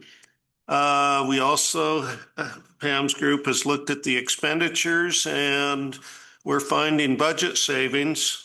So we have a pretty good chance to pay off a few things early. And that's the subject of item 11C, the budget review. Then item 11B, to pay off the settlement, dam settlement liability payment, we have a separate resolution for consideration. When we get to item 5E, Pam will give us a broad discussion over the development of next year's budget. And then board members can bring up elements that they may want to be, that might be considered in our upcoming budget. The Finance Committee is meeting on April 23rd to spend a day going through the budget line by line. And we'll report out on a budget that we think will be ready to be approved at our May 11th meeting. So that said, let's go to item B. And you have a resolution in your package. You've all read it. We have a motion to approve it. I make the motion. We have a motion to approve the resolution for the dam settlement. We have a second. Director Huron, are you with us? He's still out of the building. All right, well, all in favor, say aye. Aye. Okay, then we have a resolution for the referenced budget amendment. Any questions on any of the details? If not, can we have a resolution to approve it? Approve the resolution BAO 4/13/26/113, the adoption of the amended budget. Second. So we have motion second. All in favor, say aye. Aye. Aye. Okay, now we're into item, okay, wait, one more. While the state requires us to approve the financials once a year, fourth quarter finances, this board looks at them on a quarterly basis and approves them on a quarterly basis. In your package, you had Pam's write-up on the third quarter report. You had the spreadsheets to look at. So as a board, we need to approve the third quarter financial reports. Make a motion to approve the third quarter financial reports. I second it. All in favor, say aye. Aye. Okay, now we're to a general discussion on our FY 27 budget. Pam, you're the lead on this and we will chip in as we go along. This is not meant to be an extensive review of the budget, but rather to hit the highlights of what we see coming up and allow board members to suggest additional budget items. So go ahead, Pam. Chair Kelly, members of the board, we are in the process of creating the fiscal year 2027 budget. At this time, I just want to let everybody know we are not recommending an increase in mill rates. We would like to initiate the general discussion of the 27 budget with the board of directors right now and get input on initiatives that you would like to see for the 27 budget. We are going to invest from the capital investment funds. Any funds that are available in the capital investment funds will go to our debt service and the projects that the engineers talked about for the match for the grants for the Corrales siphon and the feeder 3. Those projects will take up the available funds for that fund. So as far as capital investment, it's a tight 27 budget because of those capital projects. Operationally, we are budgeting for several initiatives that will go into detail in our meeting on the 23rd. But we would like input on additional initiatives from the board of directors. Director Dunning. Thank you, Chair Kelly. I have a budget request. This starts out, I was having a discussion with a friend, and we were joking about transparency because our president thinks that they're the most transparent of any. And I was like, oh, no. If they want to see transparency, they need to look at the MRGCD. And by the way, I mean, I just got to throw it out there. I do think we are just so transparent. I think our minutes are more detailed than anybody's. I think, we really are trying to show the public what we're about. And we do a pretty good job. And then this friend sort of said, I don't think you're so transparent. You guys had the stealth election. Nobody knew about it. And it's true.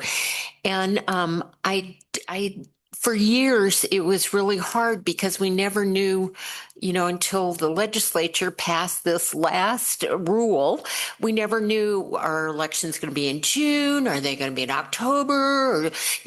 But now we have a clear path. And so because of that, I would like to have money in the budget and early on, so that it's not only that elections happening, but if somebody would like to run for a board seat, we send a postcard to every household in the benefited area with a QR code. We don't have to give them a lot of information. Here's the QR code. Go to our website, and you'll find out all the information that you need to know. But I really think that it's really critical that people find out about the election. And that's the only way. I mean, I'm open to other suggestions for a better way to reach the public, but I actually think getting a piece of mail, and it can be a postcard, would be helpful. And I don't know how much that's going to cost. We'll take a look. Yeah. So you saw the Water Authority's annual report that came out? That's a pretty fancy and expensive production they put out there. This could be a postcard. Okay, so you've given me one extreme and the other, and okay. I mean, years ago, the MRGCD did a newsletter, and we haven't done a newsletter in, I don't know, 15 years. Yeah. Sorry, I'm just going to say we do a newsletter, just virtual. Yeah. Right. Okay. I mean, and then they used to have a little thing with all the candidates, and I don't think that we need to get involved. I think we just let the public know, and then it's up to them to go to where they can get the information about it. Thank you. So that's my request. Okay. Kirk Lopez? Good. It's your wish list. Keep going on with All right. Mr. Vice Chair? Yeah, giddy up. All right. So I would like to ask if the district could put some funds aside for transportation. That's kind of the common thing that I hear with schools and students, is how they can get from site to site and access. So sometimes they talk about buses and stuff like that. That's just a common thing that seemed like we could throw some money at. That would be pretty easy to do. Not necessarily buy the buses, but like help rent for some field trips and stuff like that, just to visit sites throughout the valley.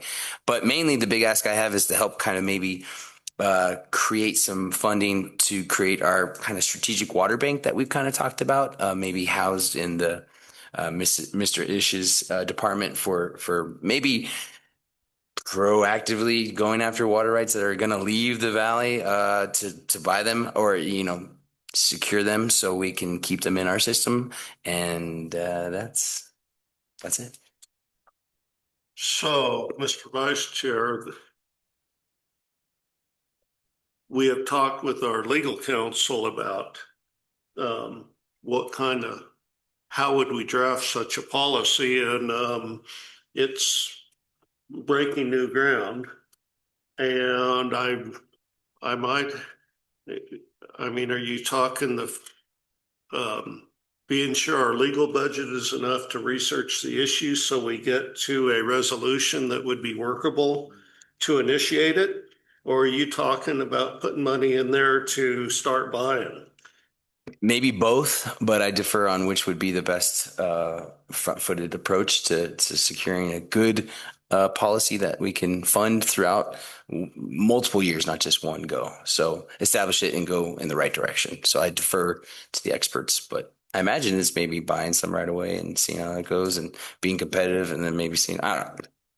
Well, we do have a line item for legal work, and this year we're going to see some savings there. At least I hope we are.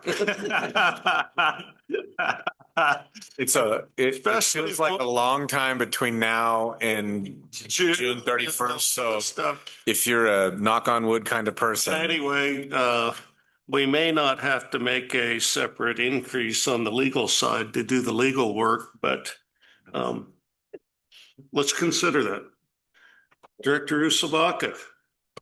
Thank you, Chairman. I would like to see additional funds used for like our outreach, for like our tabling, to have materials that we produce or work with some other entity to produce for materials. So, you know, I go to a lot of these events, and I had seen, of course, Joe Strange was tabling them, but doesn't have very many materials to hand out. And then Director Dunning and I went to the resource fair, and I had to go to the state engineer's office to get materials, and we have like little things to hand out, but it'd be really nice to even have well done, maybe small materials, they don't have to be big, but even talking about our elections, it could be something to that effect too. And then even having like, little pamphlets or something for like irrigation information for irrigators and non-irrigators, especially like, hey, you see a flood occurring. One of the things that came up was an individual said, hey, I don't actually irrigate, but like I go in the ditch and clean it out. And I was like, please don't do that. And he said, okay, well, do I call 311? And he just wasn't sure what to do with that. And so I passed it along to the staff, and then, within a few weeks, the ditch was clean. And so he was like, thank you. He's like, I appreciate the ability to have, these one-on-one connections. So if there's anything to have educational materials and dual language or other languages, of course, that serve our constituents, even, in the Pueblo languages as well, would be really cool to have that to make those connections. And I know Amanda is already working on this, but having like a text outreach system would be great. Thank you. All great ideas. Director Sandoval. It's time. We're good.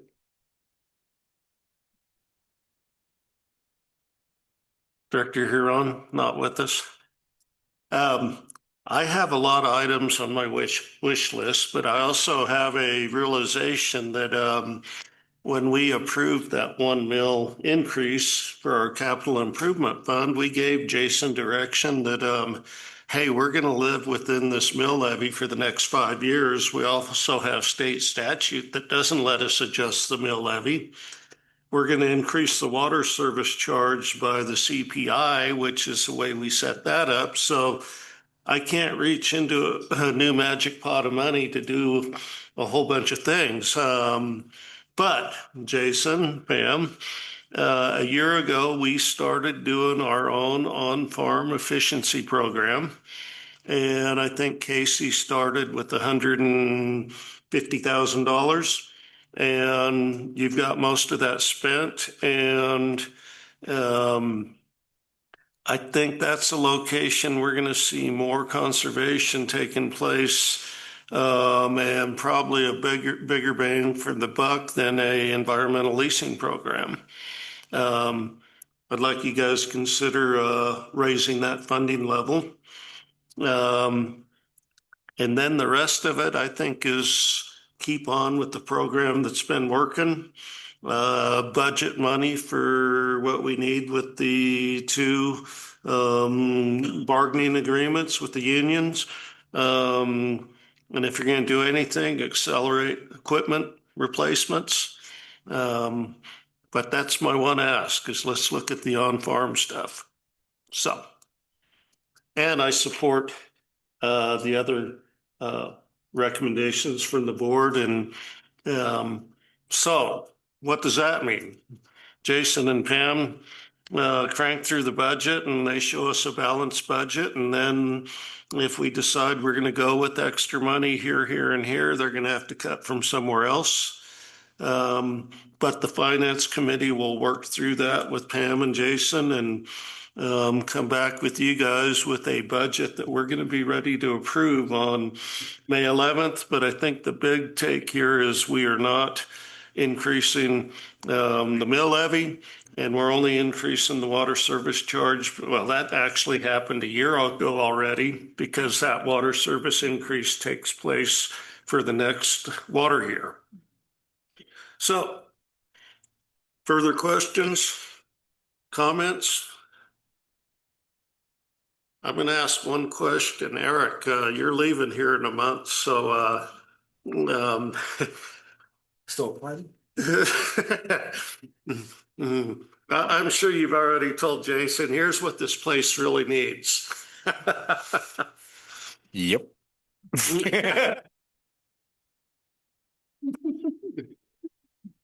Well, I think. well, Please. I think from an O&M standpoint, we've taken on some additional duties with bosque management, with having to, you know, not only in terms of vegetation, but in terms of camping issues and those related issues. It really is a drain on field services. And I think personnel, even though there's discussion of you know, looking at headcount, we need to consider that we have taken on additional duties here at the district. so I saw the Flood Control Authority had an RFP out for right-of-way patrol services, where they're engaging with a security firm to go out and do some of this stuff, or at least show the flag. Might be something to look at. But Yep. okay. Right. Thank you. Thank you. All right, we've got marching orders. We'll proceed. All right, now we get to hear about a report on the Albuquerque Levee FEMA study that the Village of Los Ranchos engaged through a FEMA grant. And Jason? Yeah, so Mr. Chairman, members of the board, if you will recall, this effort started under a previous Mayor Lopez. And when that FEMA study was ultimately awarded MRG City along with some Bernalillo County, we were cost share partners for that. This is the resulting work of that. And this will also likely be a priority for me, not only in this budget, but in future coming budgets, because this one's a biggie. And it's important to the district for many reasons that I don't necessarily need to articulate right now, but I can. And so with that, we have Chuck Thomas from Petroglyph LLC, Petroglyph Consulting LLC. And then we have Wilson and Company here with our friend Luke, who has done lots of work for us, but in this instance, he is working for the Village of Los Ranchos, but he knows us well. And they're going to do a presentation on the FEMA study. They're going to show us pictures, hopefully, and some graphs, and then we're going to have a conversation about the implications of needing to take a look at the Albuquerque levee. Chuck. Thank you, Jason. Chuck Thomas with Petroglyph Consulting. So I was hired by the Village of Los Ranchos to oversee a grant, as Jason mentioned. Under former Mayor Don Lopez, they had applied for a grant to FEMA for funding to evaluate the levee. The funding for FEMA is broken up in a couple of different categories, and essentially what they were able to secure was funding for study and evaluation phase monies on that. And so the original scope really looked at the levee that was adjacent to Los Ranchos, which would seem very appropriate. But when you looked a little bit closer at it, obviously looking at the middle section of a levee doesn't really help anyone. So the idea was to expand the scope to go from Hardin Point to Hardin Point, which is the north diversion channel down to the south diversion channel. And so that's when MRGC was very gracious. Thank you on behalf of the village for helping support the funding on this for the match, as well as Bernalillo County, so that study was able to be completed over the entire stretch between those two kind of hardened points. Just to give you a little bit of background, and Luke will go into the technical details on this, but back in 2009, the Army Corps essentially made a determination that the levee no longer met current design standards, and therefore they could not make it eligible for Public Law 8499 funding for emergency repair. And then they informed FEMA of this. And so that set the levee into a kind of a state of limbo for the potential for decertification. Now, I think the important thing here to understand is the levee itself didn't change. Obviously, it's still there. It's still functioning as it should be. What happened is the design standards moved far enough away from how the levee was originally constructed that they no longer matched up sufficiently to call it a repair. And so it became a kind of a technicality issue from that standpoint. So the next thought was let's go out and take a new look. Since the Army Corps wasn't going to go out and do a new evaluation, let's go out and see what's going on with this levee and find out what it would take to do potential repairs or rehabilitation or reconstruction and identify some of those costs. And so that was kind of the focus of the study. So I guess with that, I'll turn it over to Luke for some of the technical details, and then of course we'll stand for any questions. Thank you, Chuck. Thanks, Chuck. Good evening, Chairman and members of the board. As Chuck mentioned, I'll go over some of the technical details. He covered a lot of, or some of the stuff that I'll go over, but yeah. So where we started with this report was an initial assessment report. So what that report was is we went out to the field with a team of some EITs and some other people to collect the field to collect any maintenance or other issues that there might be along the levee. These could be anything from rilling and erosion to sloughing to vegetation that has started to grow on the side slopes of the levee itself, or even tow drain outfall pipe issues that have kind of happened over the years. So that was kind of the step one, was just collecting all the data on the visible deficiencies that might be out there and kind of categorizing those into different categories of red, which was an unacceptable condition, and yellow, which was marginally acceptable conditions. This map gives you an idea that there's a lot of points. It doesn't necessarily give you a great picture of everything. A lot of the yellow points are smaller rills, stuff that can happen, over a year or a few months of just rainfall kind of coming down side slopes. They're not necessarily major concern items. A lot of the red that was along this reach were larger rills or were just larger vegetation that was starting to impede on the side slopes. Outside of that, most of the sloughing and stuff like that was more minor issues in the initial assessment report. The other thing we started to look at actually, no, that was the next report. So I'll move on. So after we submitted the initial assessment report, we moved on to an evaluation report. So the big thing that we did with the evaluation report was, as Chuck had kind of mentioned, there was a 2009 Army Corps report that was done. That Army Corps report had very detailed geotechnical analysis. For this project, we did limit our work to a surface review of the levee. So geotechnical work and hydrology and hydraulics were not a part of this scope of work. So that geotechnical work that had happened before in the 2009 report, a lot of our work surrounding that was just reviewing the information from the previous report and reviewing if A, if there were actions that could be taken, and B, if there were actions that have been taken. A lot of the geotechnical deficiencies and issues that were noted in that 2009 Army Corps report didn't necessarily have fixes related to them. Things like the deficient tow drain, it has a repair method, but the repair method requires pretty heavy excavation of the existing levee, and it functionally makes replacement about as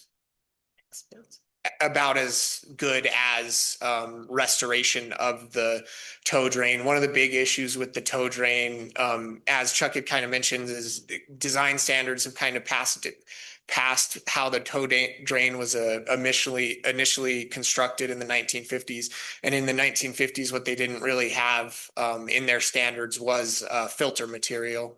So the tow drain along a large portion of the levee, the major issue with it is that it has had fines seep into it. So it doesn't functionally work as a tow drain anymore because sediment has filled the gravel portion of the tow drain. There are sections where the tow drain pipe has broken and things like that. But the bigger issue is that along the entire reach of the levee, that sediment has basically made the tow drain non-functional currently.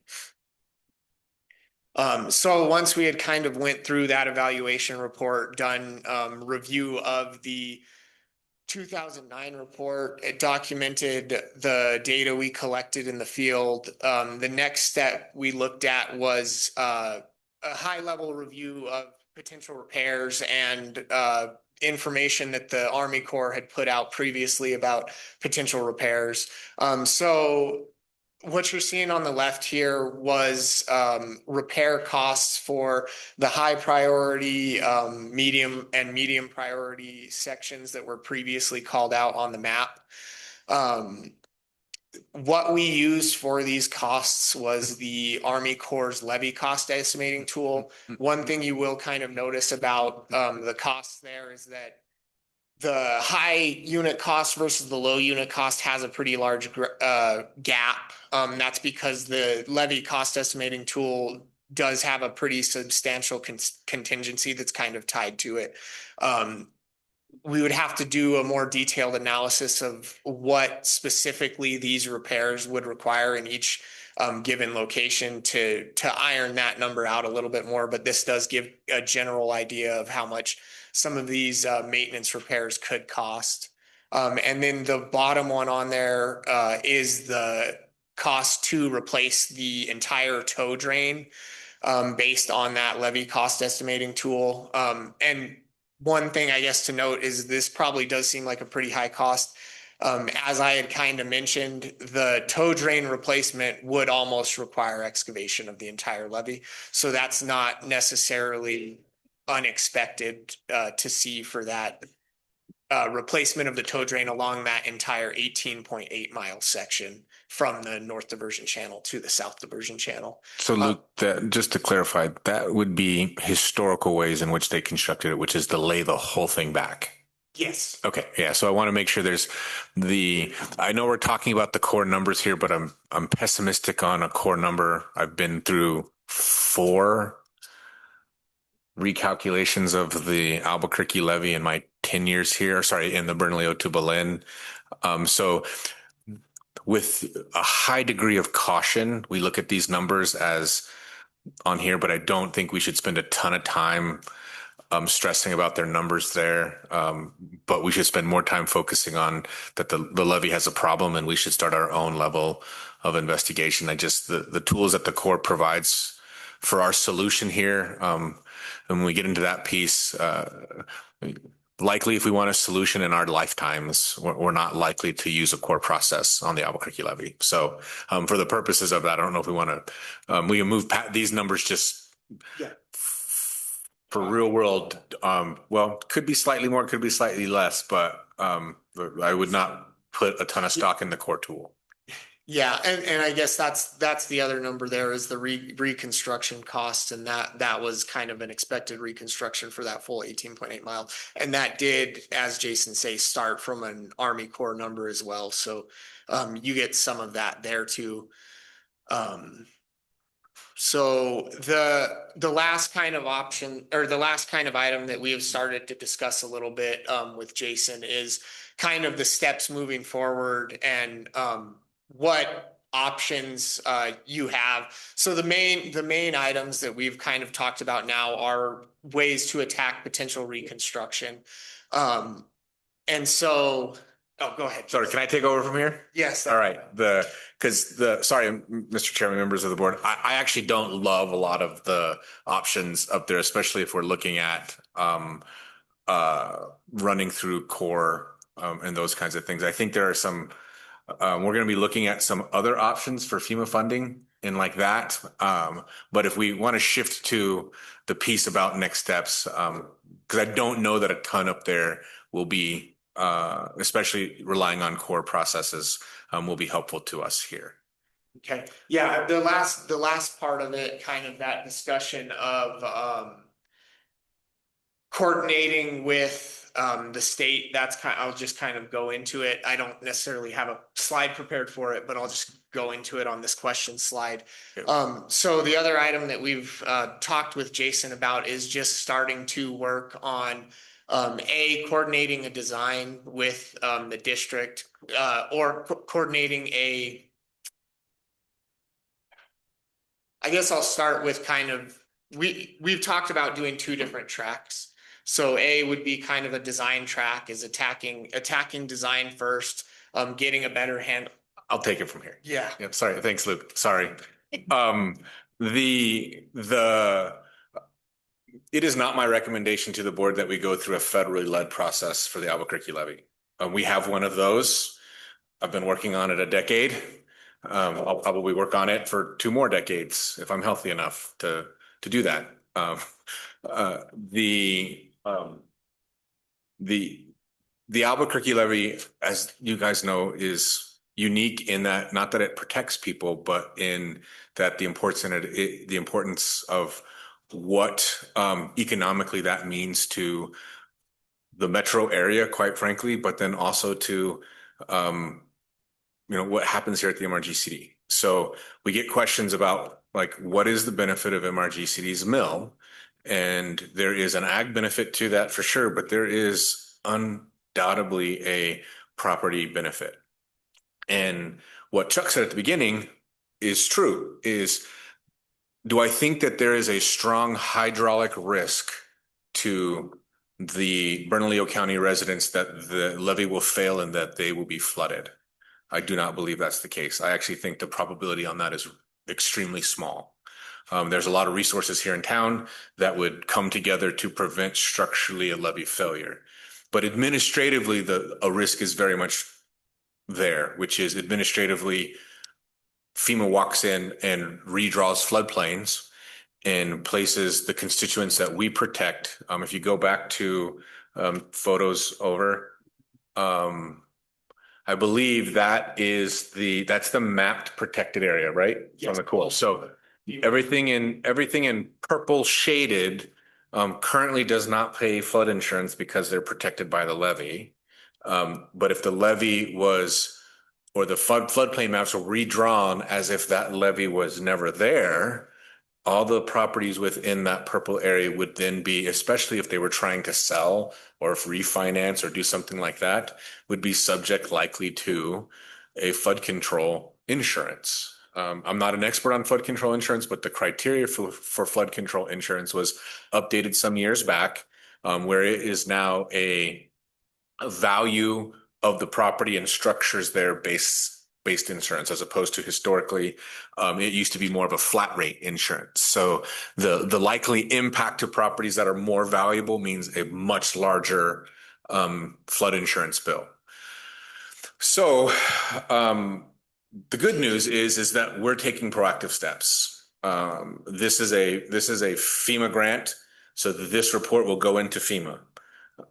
What I believe, and I think this is what we talked about at the at the levy task force is meeting that this information was presented at is that we need to be making proactive steps to correct and bring this Albuquerque levy into modern compliance, which may mean that we need to reconstruct the whole thing, or which it may mean that we do something more creative.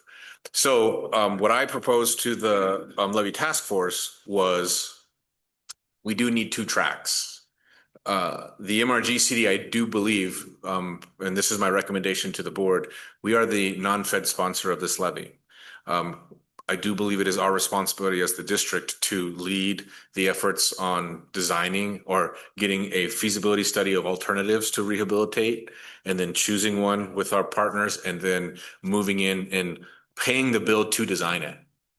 I think that those are all reasonable responsibilities of the MRGCD as the owner of the land and the non-fed sponsor. The reality, though, is there's benefits of this levy that outweigh our small tax base being able to pay that full bill all by themselves. Nor was this levy actually originally constructed by our tax base paying that bill all by themselves.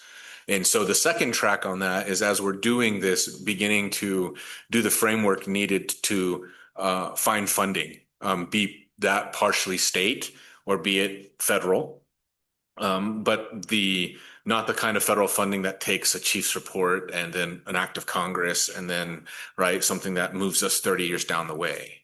I think this is a problem that we can address, and that we at least have the political body and the infrastructure to move forward now more than ever.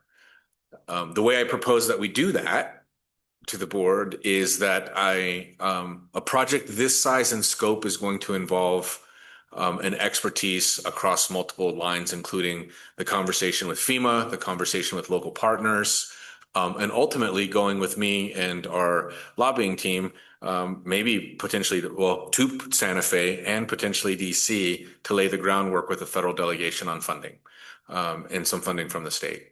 So that expertise here to look at a project this size doesn't exist all by itself. If I wasn't doing the CEO job, I believe I'm qualified to manage a project like this, but it would be my time. And so what I'm recommending to the board is I actually believe the district should put out an RFP for a project manager for this. I think that there are those out there in the field who can come alongside and understand FEMA, which is going to be important, because we're not really going to the core this time. What we need to do is we need to go to FEMA. We need to go to FEMA and make sure we really understand what it's going to take to get this levy back and certifiable from a flood insurance standpoint. I actually think it also should be a lower priority for us going back into the program. What was the public law? Yeah, that one. Going back into that one for, and I think if we can accomplish that, I think we do it. But if we can't accomplish that, I think FEMA certification again is the goal. And I don't think that I think those can be exclusive. I don't think that they are tied at the hip. And so to work those 2 tracks, I do think that we need a project manager for this, or a project leader. If we don't like the word manager, I get that comes alongside myself. But this is outside our ability from a technical standpoint for our engineering team to manage. That's just and you heard the amount of work and the infrastructure and the stuff we've got to do here. This coming in to try to manage something like this probably takes a lot of time and energy away from, let alone qualifications of whether or not it's possible, away from keeping the other mechanisms going forward, designing projects, doing that kind of thing. So that's my proposal one, as we put that out to look at that. And then that project leader, if you will, and it's my recommendation that project leader does not come from the firm ultimately that would be hired to design the project. I think we should separate them in this instance because we're running 2 tracks here. There's an overall leadership track for the technical work that I think that individual does, but I also still think that they cross over and link in with our conversations at the state and federal level for funding while the technical work is going on. The technical work will likely be the fastest of the 2. But I think we are in danger of FEMA coming in and doing what we fear if we don't take proactive steps to be able to show them, well, we've got this report. We're moving to feasibility study. We've figured out the best economic way to do this. We've chosen an alternative. We're going to design. And then by the time we come out of that design element, we've applied for grants, FEMA, we've gone to the state. We're into construction to phase 1 of this. Here's what our timeline to get funding for phase 2, because we'll likely even construct this section in phases. But what we want to show is incremental progress going forward so that we give them no reason to come here because, oh, yeah, they're working on it. Oh, they've completed feasibility design. They're into phase 1. They're into phase 2. Oh, they got a big piece of funding. They're finishing it off. And I look at how Los Lunas approached the interchange project. It was years of bites at the apple to get incremental funding, and then they got close, and then they went back into the state legislature and they got the $147 million they needed to get the whole thing finalized with federal dollars too. But it was incremental progress, keeping going back in while they were moving the design forward. So that's the path I proposed to the levy task force, because we will need City of Albuquerque to come alongside us, Bernalillo County to come alongside us, the village of Los Ranchos to come alongside us, especially as MRGC fulfills our responsibility to choose a good project and to be designing that project. Where the really hard work is going to begin is laying the groundwork for the funding to start coming in for construction when we're ready to build it. And that's where those partnerships with Albuquerque, Bernalillo County, village of Los Ranchos, and the politics behind those entities coming together with our lobbying power to bring about being ready for that. So, Luke, sorry, I should have told you I was going to take over from there. That was my plan all along. I actually thought you knew that, so I apologize. But that's the whole point in us bringing this today is that's my general plan for, I think, how we should approach it. I mentioned that the levies were coming up and it was going to be some of the money coming in our budget a little bit for that from the technical side, and then likely seeing a ramping up of that over our 5-year forecast as we check some of those incremental progresses off, especially on the technical side. So with that, Mr. Chairman and members of the board, I will happily stand for questions. Directors. Director Dunning. It's not a question. It's just venting. It's a challenge. No, but if you look at that map, and you look at this study, and I know there's a history here, but really who will benefit a lot from this is Albuquerque, City of Albuquerque residents, and they weren't involved in this. And I do think it's important that we take the lead on it, because we're getting these questions about, well, what do I get for paying it? But that would be like a real priority for me, is to get the city involved, because when you looked at that, I mean, look at where all the red is. Mm-hmm. It's in the city. So, Mr. Chairman, Director Dunning, I 100% agree with you. The city's a tough nut to crack, but we do have friends on city council. And you start talking about people's flood insurance that start getting impacted, it's going to go different than just getting stuck. And I don't know that. I think as we ramp this up, it's getting us in the room with that project leader, going into maybe city council and letting them know what we're doing. And in some instances, I don't love doing that all the time, but I've spent a while in different veins, not just the levy vein of trying to crack that nut. And in this instance, though, it would be a huge surprise, and everybody would go, I wish we would have known about this. We would have helped. And so we've got to put our foot in the door, not gently, and we've got to force it open. And we need to open their eyes to this reality. Because I agree with you. If we're going to go lobby for funding and for money and stuff like that, it would sure be nice to have the 1,000-pound gorilla, City of Albuquerque, in terms of the economies and municipal along this river walking in with us. And it's quite frankly, it's needed. We're going to need it. Jason, I have one question. Yes, sir. If FEMA came to you today to certify this levy as being capable to pass the 100-year flood, which is their standard. Would you be able to certify that in your role as our chief engineer? Such a loaded question, Chairman. Such a loaded question. No, not in my capacity as an engineer. The current guidance for a levy, it would be unethical for me to certify the levy. So a follow-up question to that. What is the 100-year event of concern? That was a question at the Water Trust Board. It's a bigger event than you guys think.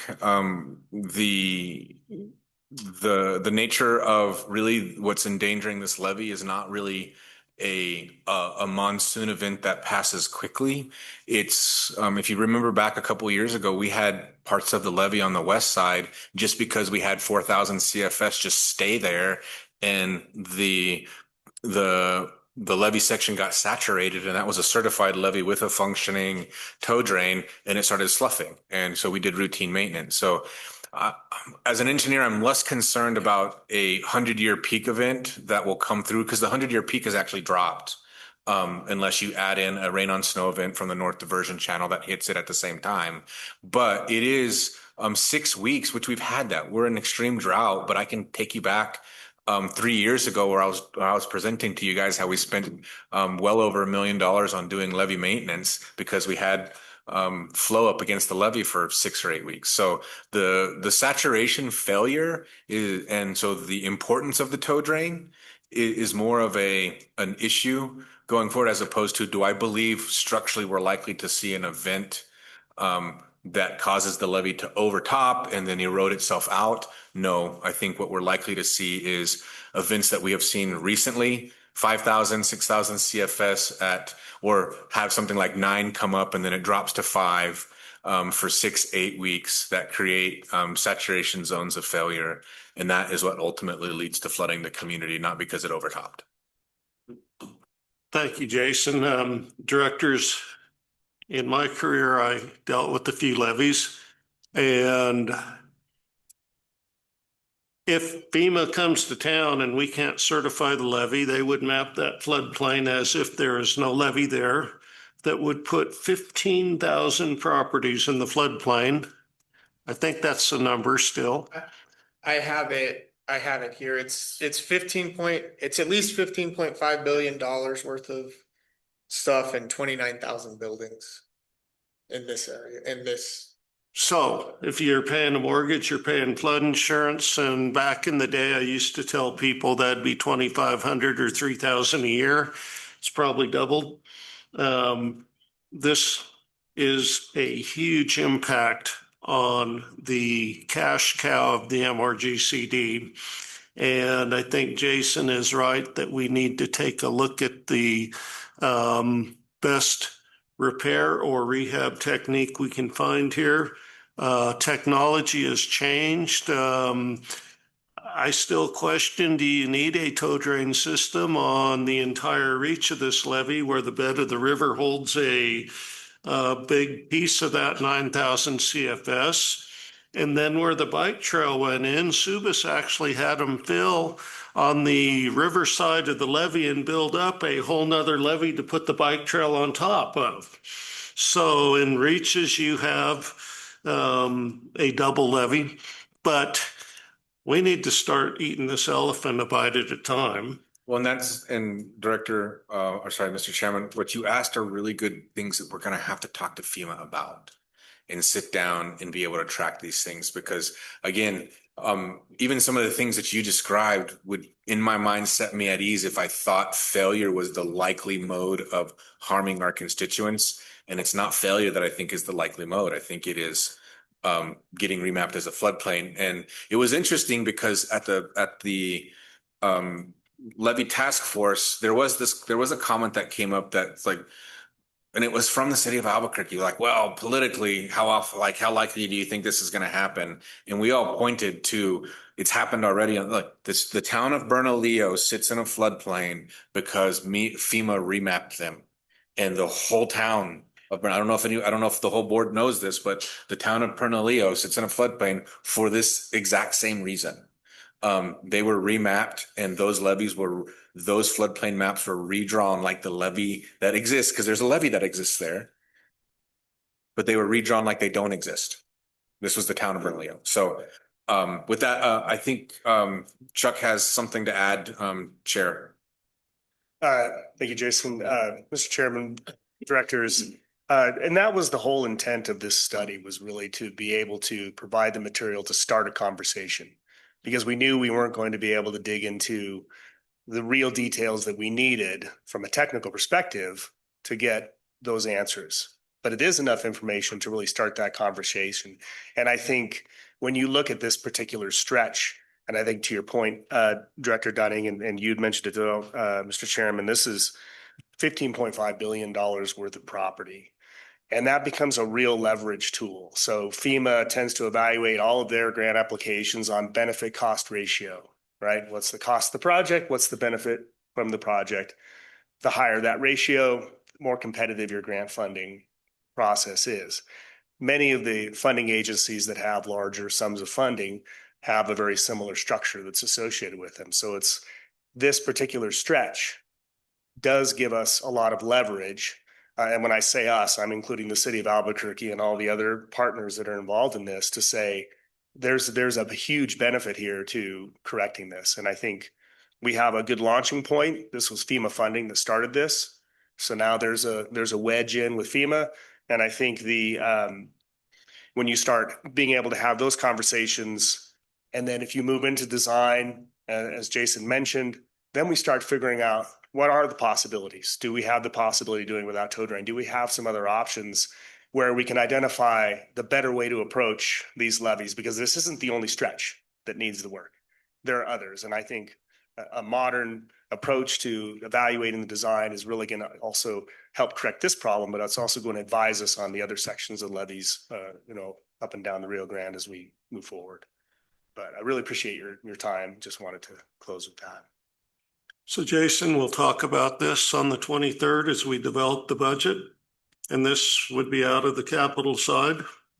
Yeah. And so, and again, what I think we're seeing is we're entering this conversation, and over the next, as Pam mentioned at the Finance Committee, once we finish this, we'll go right into our 5-year forecasting. We will look at this obviously growing as we move through this, but there will be tangible steps to moving this process forward within the 2027 budget. Directors, any further questions, comments?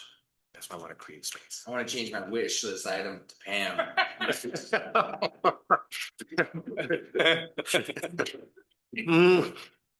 Hey, I'll tell you one way to avoid all of it.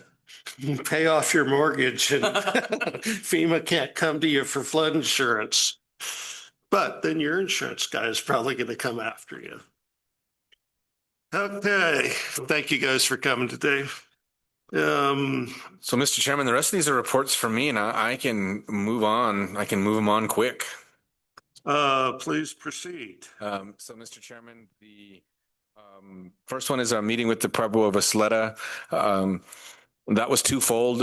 Some of it was about irrigation. Some of it was about MRGCD's concern related to Pryor and Paramount storage. At that meeting, the coalition chair also happens to be from Isleta, so it was easier to be able to set up that meeting and have that. So it went well. Ultimately, that resulted in me presenting and providing information to the coalition at this last meeting of the coalition last week. So, Mr. Chairman, I think I've covered B and F in that one report. So I will keep moving forward. Pueblo of San Felipe, we went there. This was mainly operational. Got to meet the new administration. Appreciate them. There is a question coming. I think one of the most tangible things coming out of that is there is a request. This was a request that started last year, but within the agreement with BIA, there is a process by which the Pueblos can request that items be added to what we call the Schedule A list of the BIA agreement. That list has been submitted to us. I have not actually brought it to the board yet, but I do think that we can get to a point that we're supposed to do some walkarounds with the San Felipe before I ultimately get this on the board agenda. But I think there's some low hanging fruit there of things that we could easily do and add back to list A.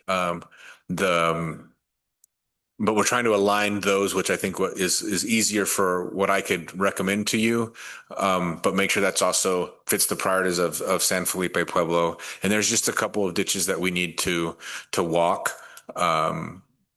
The genesis of this is before my time. Some of these facilities were, if you go back and look at historical O&M agreements through BIA for the Six Middle Rio Grande Pueblo, some of these facilities were actually on list A. And then before I arrived at the district more than almost a decade now ago, those had actually fallen off of the list A. And we're getting to the bottom of actually why that was. I don't necessarily know that we need to have that history, but anyway, that was the topic of the conversation with San Felipe. So more to come on that. I think there are some on there that is easily supported from an O&M standpoint from my side as a recommendation to you. But we need to finish those walkthroughs with San Felipe with my field team before we're ready to do that. All right, so that finishes up San Felipe. Report on the Pueblo of a meeting with Sandia. Two of those happened, March 17th, March 23rd. March 17th was again an opportunity to talk to the Sandia governor about prior and paramount storage. That came up along with Corrales Siphon. And specifically where we were, they wanted an update on the existing construction and the resuming of the drilling work. You heard today from Antoinette that there's some work on the Sandia side that was continuing even while we were waiting for the casing to arrive to re-kick up the construction. And so on the 23rd meeting, that was a shift. As you know, we have an agreement with Sandia related to the acquisition of the right-of-way. That was our first planning level meeting for the investment of the capital on infrastructure with them. At that meeting, we learned that investment or those projects will actually be guided and managed at the governor level. So it will likely require, when those meetings are going on and that planning is going on, it will require either myself or the future director of technical services to be available for that. And so in the short term, that's me. I'll be taking over that capacity when Eric's gone. And so we had a really good first meeting. Sandia laid out their priorities for that. I think we align with their priorities. I think a lot of that technical work can be done by our engineering staff as part of their engineering growth. And so we look forward to meeting the obligation we signed up for related to that agreement to get that right of way. That report is done, Mr. Chair. The Valencia County Flood Control District meeting. So some exciting things going on there. I've been attending the last two meetings. They're an organization just like any that have meager beginnings. They're meeting now. They have a mill levy. So they accomplished that first mission within their first year before their elections. They now have a truly elected board, and they're starting to try to affect the world. But we have rules like procurement and needing a certified procurement officer, and they're trying to get legal services, but you don't have a legal way of putting the procurement on the street. So MRGCD, we are doing what municipal entities do in situations like this. We're coming alongside them because we have a certified procurement officer and we have things in place that can help in the short term. And so those have been the natures of my initial meetings. We have signed a non-monetary MOU with them to assist with putting their RFP on the street for legal services. That MOU is extremely narrow. It will terminate the moment they get legal counsel, and then they can be advised by legal counsel. And I believe a partnership will likely still be needed there for procurement and other items. I know that Pam is also going to be advising them a little bit on putting together a budget for DFA. This will be the second year they got to do it. But I mean, when I'm going to these meetings, right, they're still figuring out, like, I don't have a budget item for buying a computer, right? So they're still using their own phones, their own tablets. They're using Gmail addresses. So they are doing a fantastic job of trying to find a path forward. They're asking for help. We stand ready to advise them administratively, not give them legal advice, but to help them navigate processes. And if you listen to their board minutes, but they're not even recorded yet, I go through great pains not to give them legal advice. And they're a group of good people trying to do the right thing. MRGCD wants them. I look forward to looking down the road, even 3, 4, 5 years down the road, and looking what that organization will become. And these investments with people, relationships take a long time. And this is a relationship we want to be thriving with the Valencia County Flood Control and MRGCD for years to come. And this is us laying the groundwork. They could get that help elsewhere, but why wouldn't we want to be the ones to help them, right? So with that in mind, Mr. Chair, I actually covered F while you were out of the room. So I have taken us through all of my reports. We are on to information and on upcoming events. I'll turn it back over to you, Mr. Chair.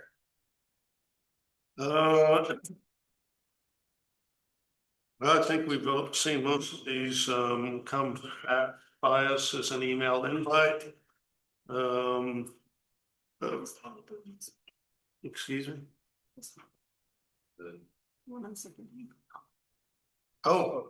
Thank you. The Rio Grande Compact, she's talking about the Rio Grande Compact Commission meeting is this week. I will be attending on behalf, and I think I will have some board friends there with me.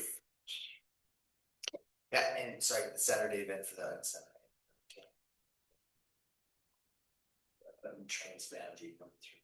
Yep. Okay. Just as a reminder, thank you so much, Amanda, for sharing. But on this Saturday in Socorro County and Sabinal, we're going to have a community conversation on water and lunch provided, and Ann Markin is going to give a presentation. Well, we thought it was going to be too warm, and now it's going to be cold. But Rutilio's is going to cater, so enchiladas. Can't go wrong. Mr. Chair, should we move on to, I know we have business after the open session. Do we want to move on to reports from the attorneys? Yes. I have nothing, directors, to report during open meeting. Okay. Mr. Chair, I also have nothing. Okay. But you do have an executive session. We have a personnel item to deal with and legal items too. We do have a need for an executive session. Yes, thank you. Thank you. Okay, we'll jump there. Okay, item 14. This is a new item on our agenda, and this was triggered by a friendly phone call with me and the vice chair about how do we report out on seemingly simple things like a phone call that the rest of the board should be aware of. But you really don't think it's subject to a per diem payment because, picking up the phone is part of being a board member. But what about when that phone call turns into an hour? Well, that's something we haven't figured out yet. But so what we elected to do was put this category in there, and Colin's been on the phone trying to push APS to do the right thing on a few things, and then you got the village in there in the middle. But do you want to talk about the larger issue with APS? Yeah, and I'll be brief and just to kind of reiterate what Chair Kelly is mentioning. It wasn't that I was looking to get paid for this. I think it's just more important to discuss the interagency collaboration between government agencies, if you will. And it was brought up by Casey, actually, when we were all kind of wrapping our heads around, are we going to do another fundraiser for Vi Vista? Is this going to die on the vine? And it's like, how do we get APS to put some skin in the game? And so that triggered me going to public comment and presenting to their board early March saying, hey, we would like to be put on the agenda. How can we do that? And in pursuit of that has led me down the rabbit hole of quite a lot of phone calls with not a lot of eager willingness to do that. And that just begs the question, why? And so this is my good faith to kind of air out some dirty laundry and be like, this is a hard agency to interact with, and we're trying to do really good with a really good program. why is there such a hard impasse? And so this is my effort. I will be going back to public comment this Wednesday just to be the squeaky wheel, but it also highlights the fact that even between government agencies, it's really hard to communicate. On the other side, though, I do really want to commend Trustee Baldwin for staying around. This is a long, tedious meeting and we go through a lot of things, but this is also the other side of the coin, highlighting the success of just going to other board meetings and better understanding their practices and their policies and the playmakers that really get things done. Because it's one thing to talk about it. And I think that's the biggest emphasis of this board communication of merit. It's not just talking. It's like we could talk till we're blue in the face. It's like we are past talking. What are the actions that we're going to do together? Because we're all seeing this problem. But what are we really doing to work through that rather than just say, come again, try again. Yeah, good job. Oh, here's my cell phone number and screen your calls. So no, the village doesn't do that. This is my good faith in saying we're trying a lot of things at the district that really haven't ever been done before. And I'm really excited to keep pushing that needle because we really are, as Jason says, in the middle of everything. So right on. Merit. Thank you, Mr. Vice Chair. Then we have reports from the board, and I believe we have a written report on almost all of these. Did we get one on the irrigation committee meeting on March 30th? Director Lopez, could you give us a brief report on? Yeah, most of the discussion was about the San Juan Chama River, the storage on how we were wanting to pursue that and, maybe just go ahead and carry that over till next year. And that's what most of that, was about. And the committee supported carrying over the storage? 100%. I thought it was a good idea. And so did the rest of the. Okay, thank you. And I think last one, the senior senator, please give us a quick briefing on that one. Okay, yeah, so here we go. A lot of really good work that we've been trying to do, that APS has issued a statement saying, "Dear Vice Chair Baugh, we are committed at APS to returning flood irrigation to its property," was all around Polk Middle School's efforts with their Academy of Agricultural Sciences and the planting of 150 fruit trees, 3 hoop houses, and this really robust program. It gets a lot of attention. And so in that attention, Senator Heinrich showed up to support it and to also say that he's going to reintroduce the schoolyard act to help fund kind of concepts like that. So APS's brass was rolled out, all the superintendent and deputy superintendents and all that. And a lot of suits and a lot of community people, and it was really well received. But APS's top brass left, and it was just all of us just wondering who we're really going to talk to figure out who's going to sign off on the application for this turnout that we were waiting for. And they were worried about like it being a $50 fee, and I'm like, we're waiving all the fees. This is educational, and they're like, we're going to get with our real estate group, and I was like, where are we going? So it was very interesting to see how, again, good ideas look really polished. And then when you get down to the brass tacks of the nuts and bolts, it gets jammed up and somebody delegating it to somebody who doesn't know what to do. And it's no man's land out there. So it's just staying out, staying visible, staying proactive, and really supporting the community who's really just been doing it all on a shoestring budget from good faith people that just want to see it survive. And yeah, I saw the senator plant some radishes. Okay, thank you. So could we have a motion to approve the reports from the board? I'll second. All in favor, say aye. Aye.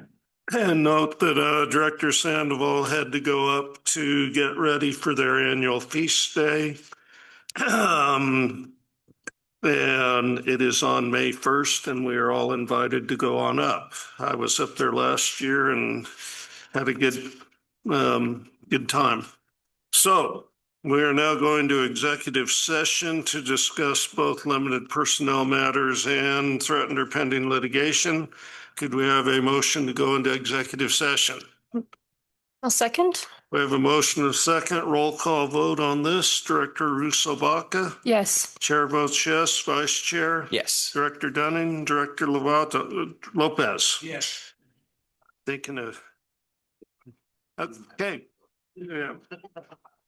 Well, if you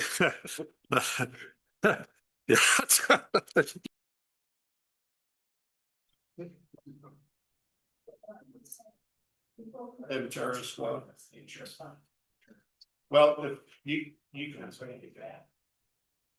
Safe travels, Jeff. See you guys.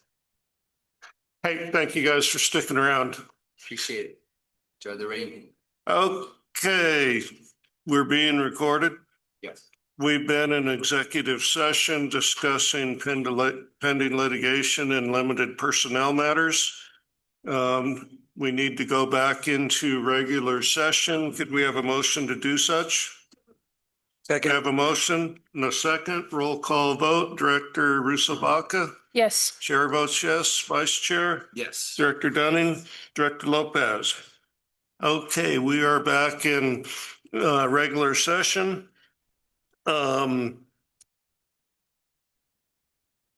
Director Dunning, as Chair of the Personnel Committee, we have 2 items to bring before the board for approval regarding personnel matters. So.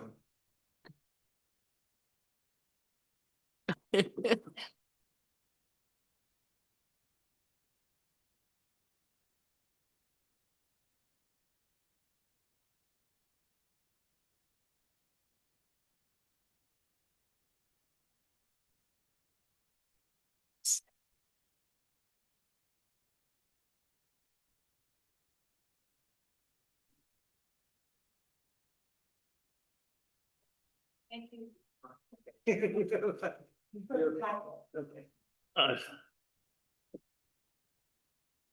Technical difficulties.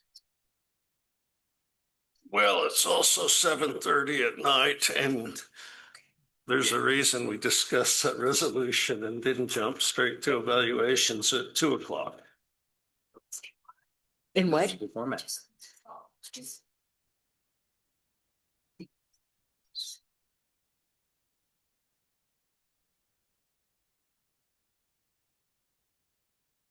Have you, she's gonna do it. We're going to delegate that to Yeah. the other committee member. Yes. Director Russelbach, as a member of the Personnel Committee. Thank you so much, Chair Kelly. So in executive session, we reviewed the CFO Pam Finelli staff evaluation, as well as CEO CE Jason Kasuga's performance evaluation. And we have decided to increase Jason's salary by 0.05%, as well as Pam Finelli's by 5% based on the performance evaluations and discussions in executive session. So we have a motion. And a second. Okay, and we have no board members online, so all in favor? Aye. Aye. No opposed. Seeing no further business in front of the board, we are adjourned. Whew.